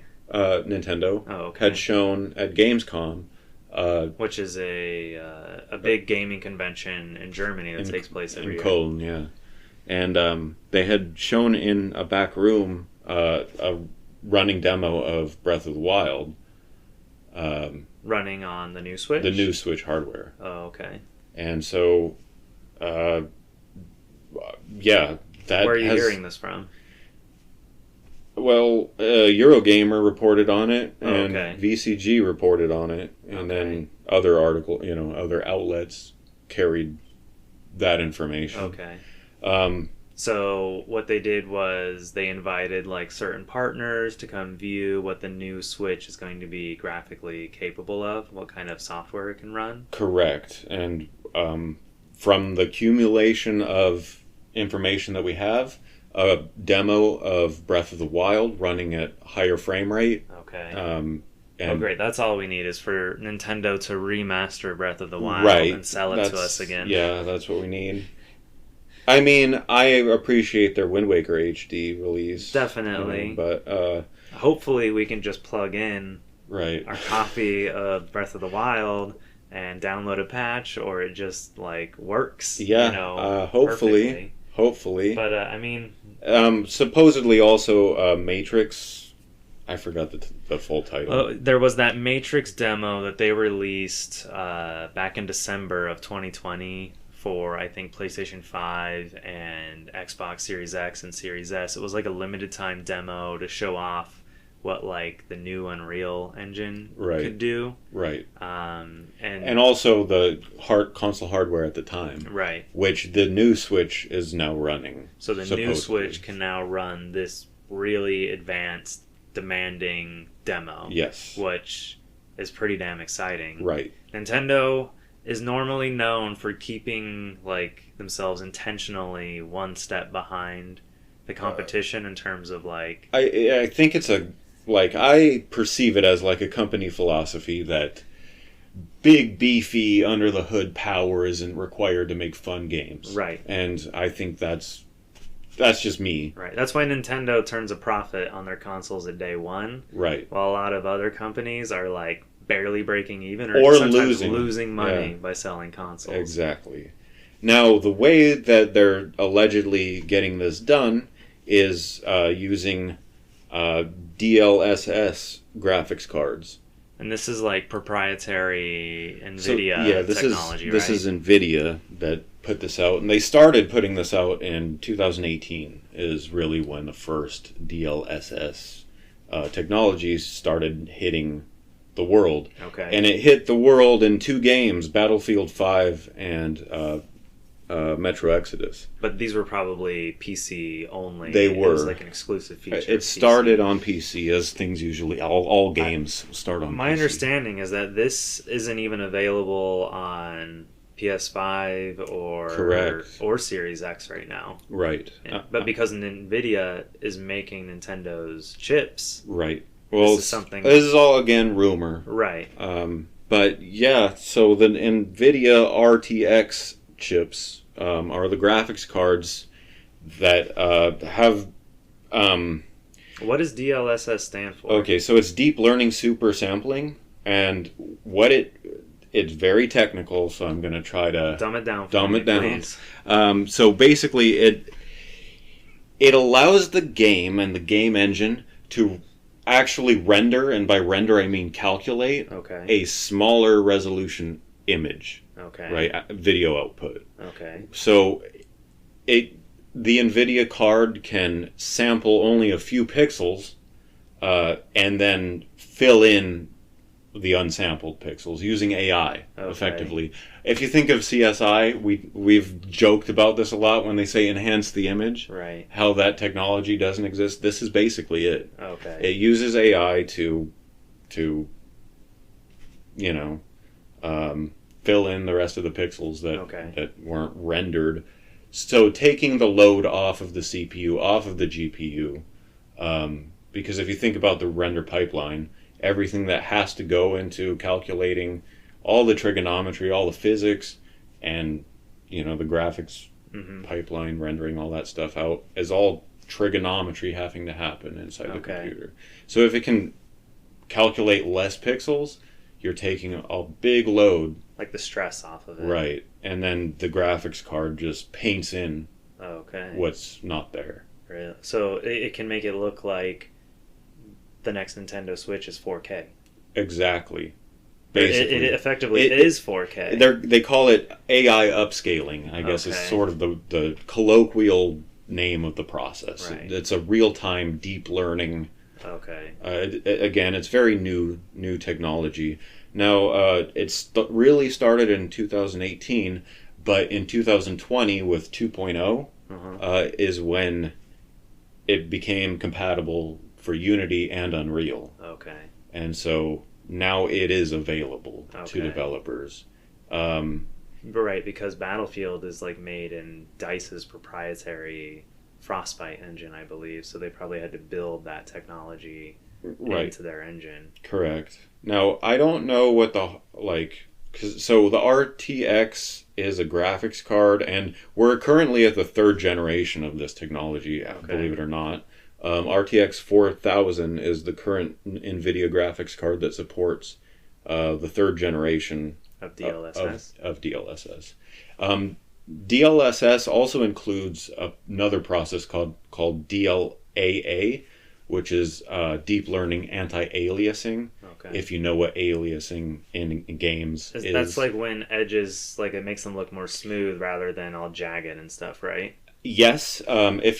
The best way I could simulate this is if you had a tile floor in a game, and you look at the tile floor off in the distance, you'll see the lines aren't lines; they're like a weird web of. You know what I'm saying? They're not lined up. The pixels don't line up. Sure. That's aliasing. Okay. That happens in games that don't have anti-aliasing turned on. Or now I've heard gamers complain about anti-aliasing, saying that it makes it look like there's oil smudged on top of it can cause some visual effects that are not intended for sure. That's where the technical artist really has to come in and be hey, this is not gonna, we need to tone this down for this section. I mean, can you design something knowing that it is going to need to be anti-aliasing, or it's going to need to be anti-aliased? And that way you can sort of account for that effect in advance. Yes, and anti-aliasing capabilities or camera components can be turned on and off through when code. Needed and not needed. Exactly. Right, during cutscenes when they want things to look really sharp and nice. And cranked up and down and that kind of thing. Yeah, so it can be controlled through game code. Right. Sometimes I would imagine they maybe even give the player to toggle it off or on, or use a slider to determine how much aliasing they want. Exactly. And I imagine that this comes with a bunch of NVIDIA utilities and stuff that have to go in your game project and have to get accessed by the camera. Well, and stuff. I mean, so games will have access to this because they'll all be running on the Switch. I mean, the Switch doesn't have a graphics card per se because it's not a PC, right? But it has some kind of special chip made by NVIDIA, and it seems to be that according to the rumors, they're going to be continuing their relationship with Nintendo, right?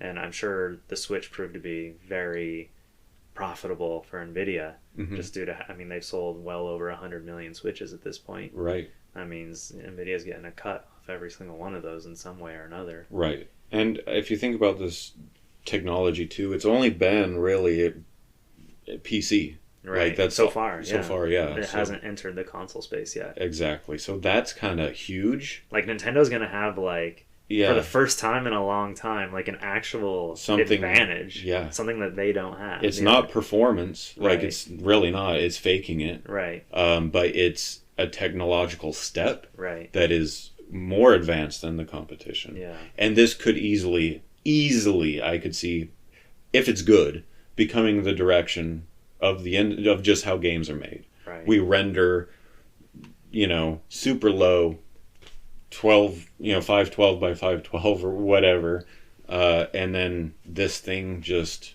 ups it. Yeah. Just paints it up. I mean, unfortunately, Microsoft and Sony are kind of stuck with what they've got for the next, Well, and this is just a NVIDIA thing. It is. So that means if Microsoft and Sony want that, I don't know if they currently use NVIDIA parts in either of their systems. But that means they would have to switch components for their next. Off the top of my head, I don't know. Competitors make something similar, but they might run into trouble with patents. So NVIDIA, I know, holds multiple patents on this technology. Right. One for the anti-aliasing component, one for the super sampling. The super sampling is what I'm talking about with taking up like a small pixel sample size and then painting up to like 4K. Right. That's crazy. It's like the implications. And like we were talking about this off mic the other day, how Nintendo hasn't really had to, or maybe it was on mic last week, they haven't really had to do 4K development yet. No. And this will essentially make it so they still don't have to do 4K development. No.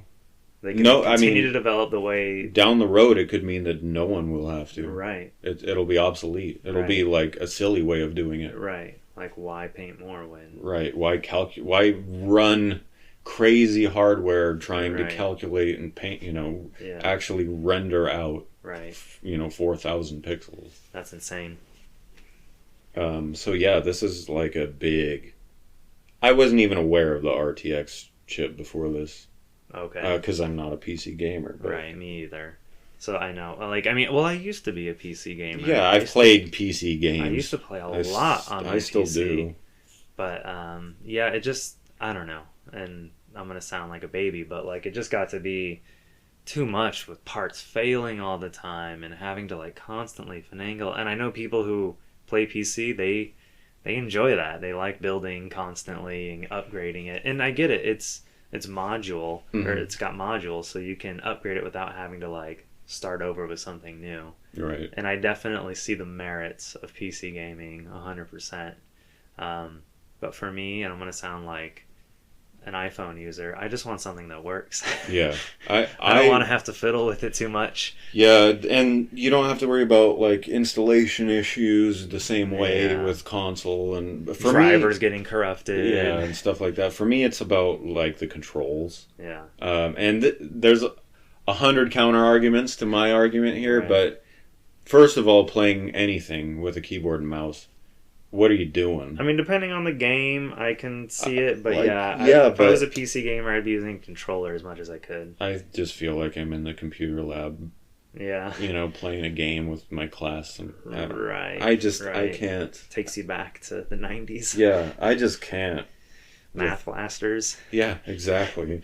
Yeah, for me, it's like sitting in an office chair at a desk in front of it's like it doesn't feel like I'm playing a game. It feels like I'm in like a different mode. Like I want to be on the couch, and there's nothing stopping someone from hooking a PC up to their TV and playing with a wireless controller. It's just the overall feel is not the same as a console. Yeah, I don't know why. There's something special about a game console. Yeah, a thing that only plays games. Yeah, designated machine. I mean, for the most part, But yeah, that's... Okay, so, I mean, that's exciting, man. That's exciting. Nintendo's going to have, presumably, rumored to have, like, a unique advantage. They're going to be able to maybe compete relatively with a current-gen console in a portable format, which is going to seem, like, impossible when people get it in their hands. I think it's going to potentially blow people away if it is still that portable, drop it on your TV or pick it up and go. Playing in what looks like 4K on a handheld. And I don't know how much these chips are going to cost, but if it's by the time this console comes out, if it's down to the point where it's like cheap, Well, they're gonna have like let's talk price. Like, do you think the new Switch is gonna continue to be $299 for the intro model? that's cheap. That's Like too. that, I think that's too cheap. yeah. I think if they're gonna be using some high end tech, some more expensive components, Nintendo doesn't take a loss. See, I don't know that this is expensive tech, though. But it doesn't matter if it is expensive or not. It appears expensive. Right. It appears very sophisticated. Yeah. So, I mean, I could see Nintendo. I mean, I'll be honest. If right now someone was like pre-order Nintendo Switch 2 for $399, I'm doing it without even like a second reservation. Oh yeah. Oh yeah. If someone says $449, does that significantly change? I would still do it. I did it with the PS5. Right. PS5 was $499 from day one, but they had two models. Now Nintendo, maybe they go two models. Maybe they have a digital only model. That seems to be a trend. Yeah. I mean, it's smart. It serves their customer. There are a lot of people. I mean, it's like 50-50 now, you know. Yeah. People who like physical, people who like digital.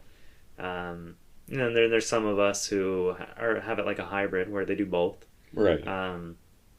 I don't know if it's backwards compatible. I would not want the digital only model. Like I'd never want it to begin with, but like if that was all I had, or if I could only afford that one, that would be really depressing to me. Yeah. Well, I mean, okay, let's talk about that. We know that Nintendo keeps wanting to release their same old classics over and over and over, and then they want you to subscribe to have access to their old classics so they can keep charging you for them. Yeah. It wouldn't make sense if that's their mentality and that's what they want. It wouldn't make sense to have it just be backwards compatible for free. Right. They would want you to rebuy all that crap on, you know, their eShop or whatever. Yeah, I mean, that would be super scummy. Yeah. And that would be so scummy if they're just like, you know what'll work? They'll just rebuy everything all over again. Yeah, you know. Well, they have done that. I mean, yeah, they have. When they used to sell their classic games, right? You know, you would buy it on Wii, you would buy it on Wii U, Game Boy Advance.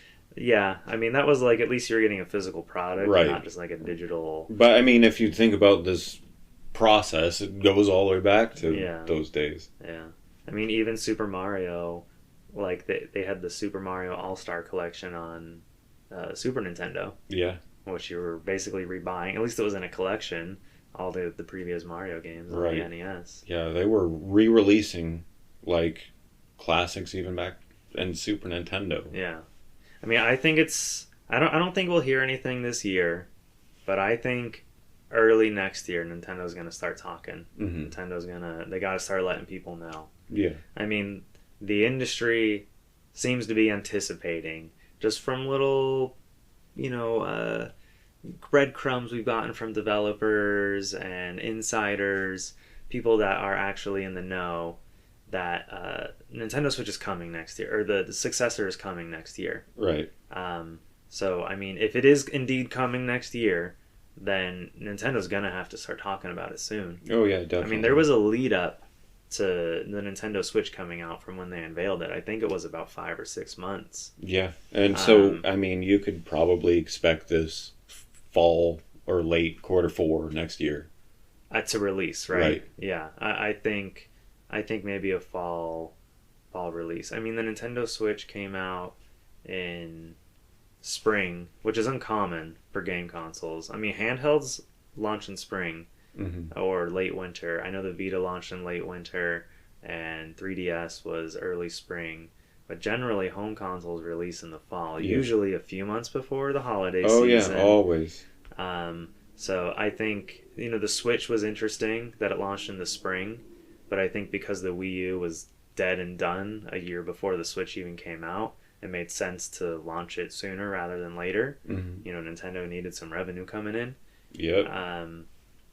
But yeah, I think this time next year we'll have that in our hands, or just about have it in our hands. So stay tuned.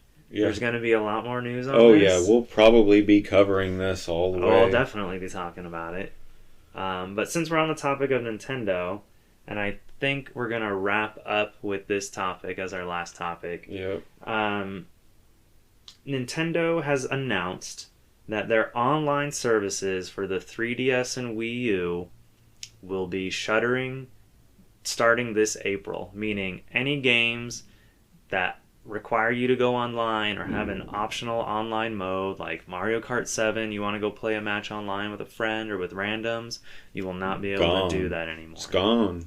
Now, one thing they've clarified is that the eShop, which closed earlier this year, you can still log into that. You can still re-download games you previously purchased, even after the online cutoff.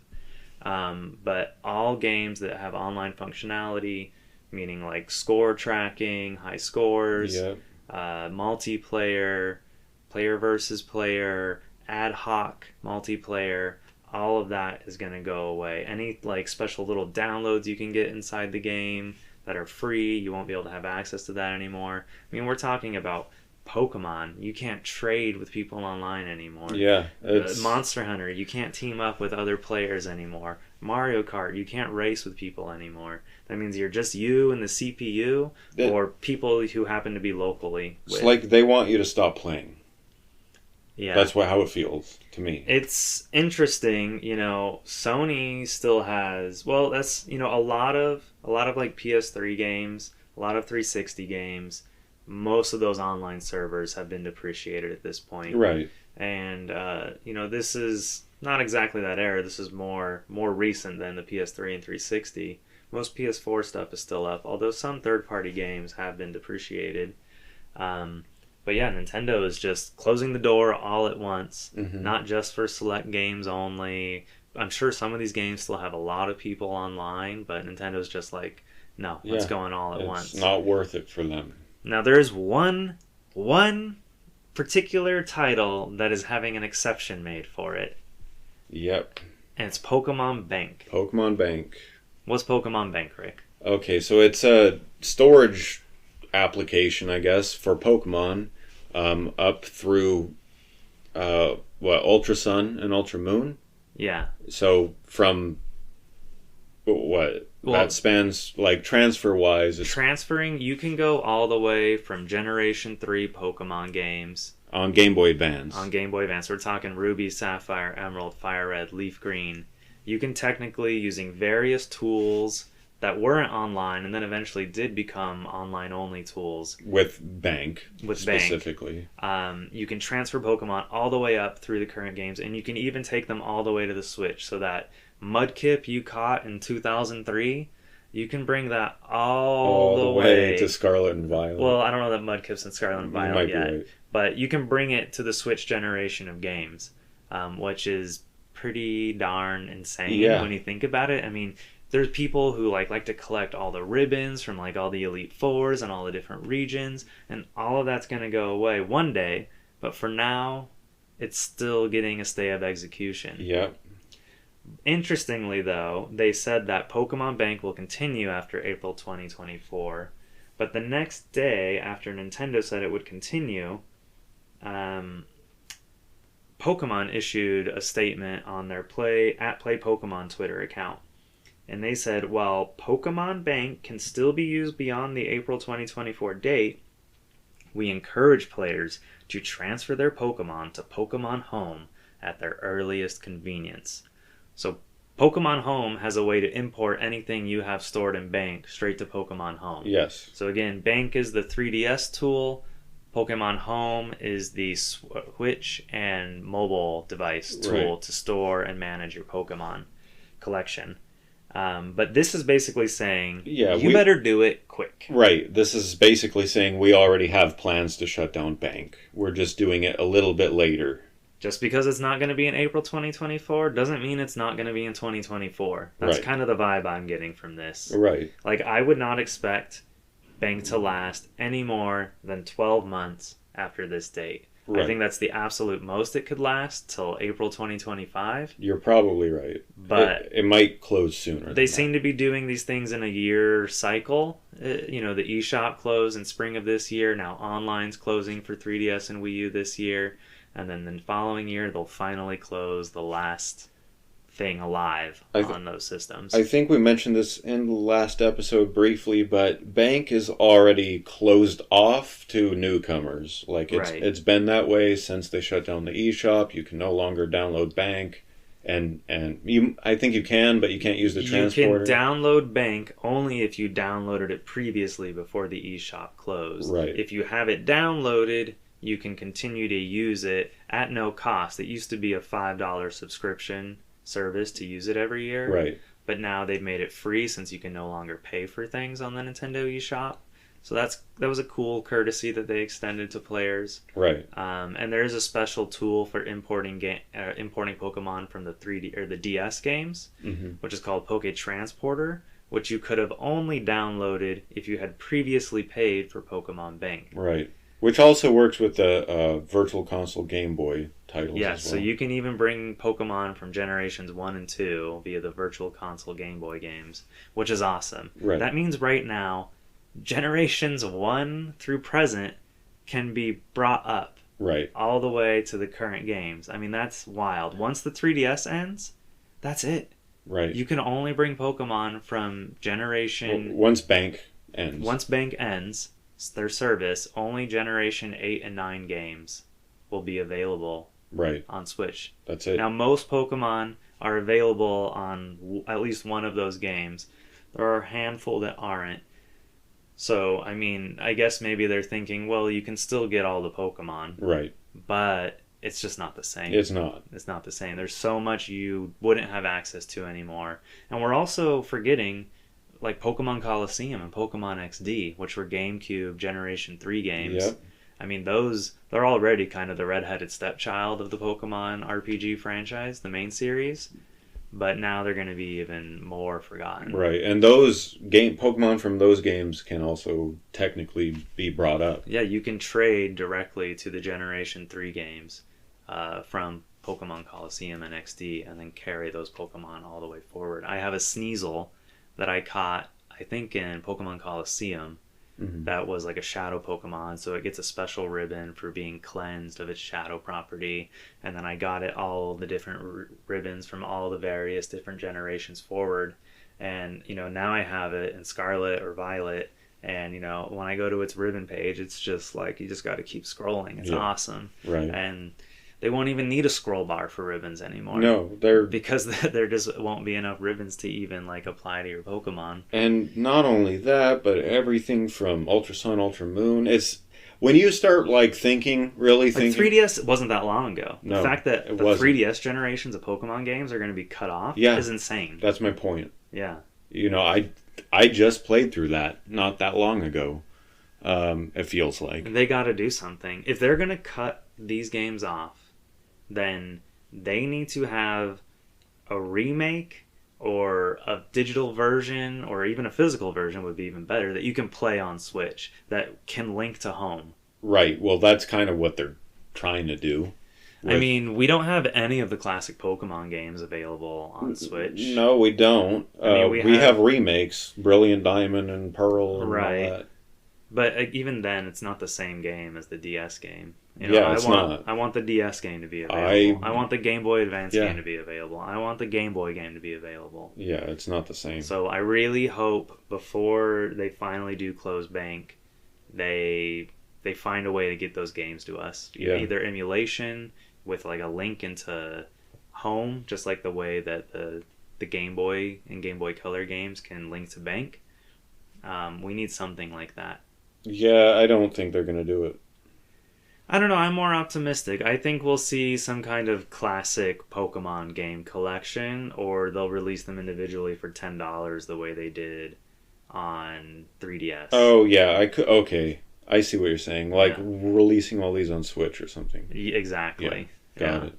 So, I mean, I don't know if they'll do it before they close Bank on the 3DS, but I really hope they have a solution in place, something for players that enjoy the classic games to still have access to them and still bring Pokemon forward. Right.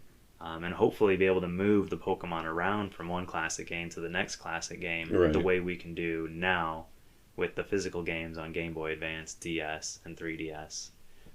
Because even if they do just bring the classic games, but you don't have a way to move them directly through one to another, that would be a bit of a bummer. Yeah.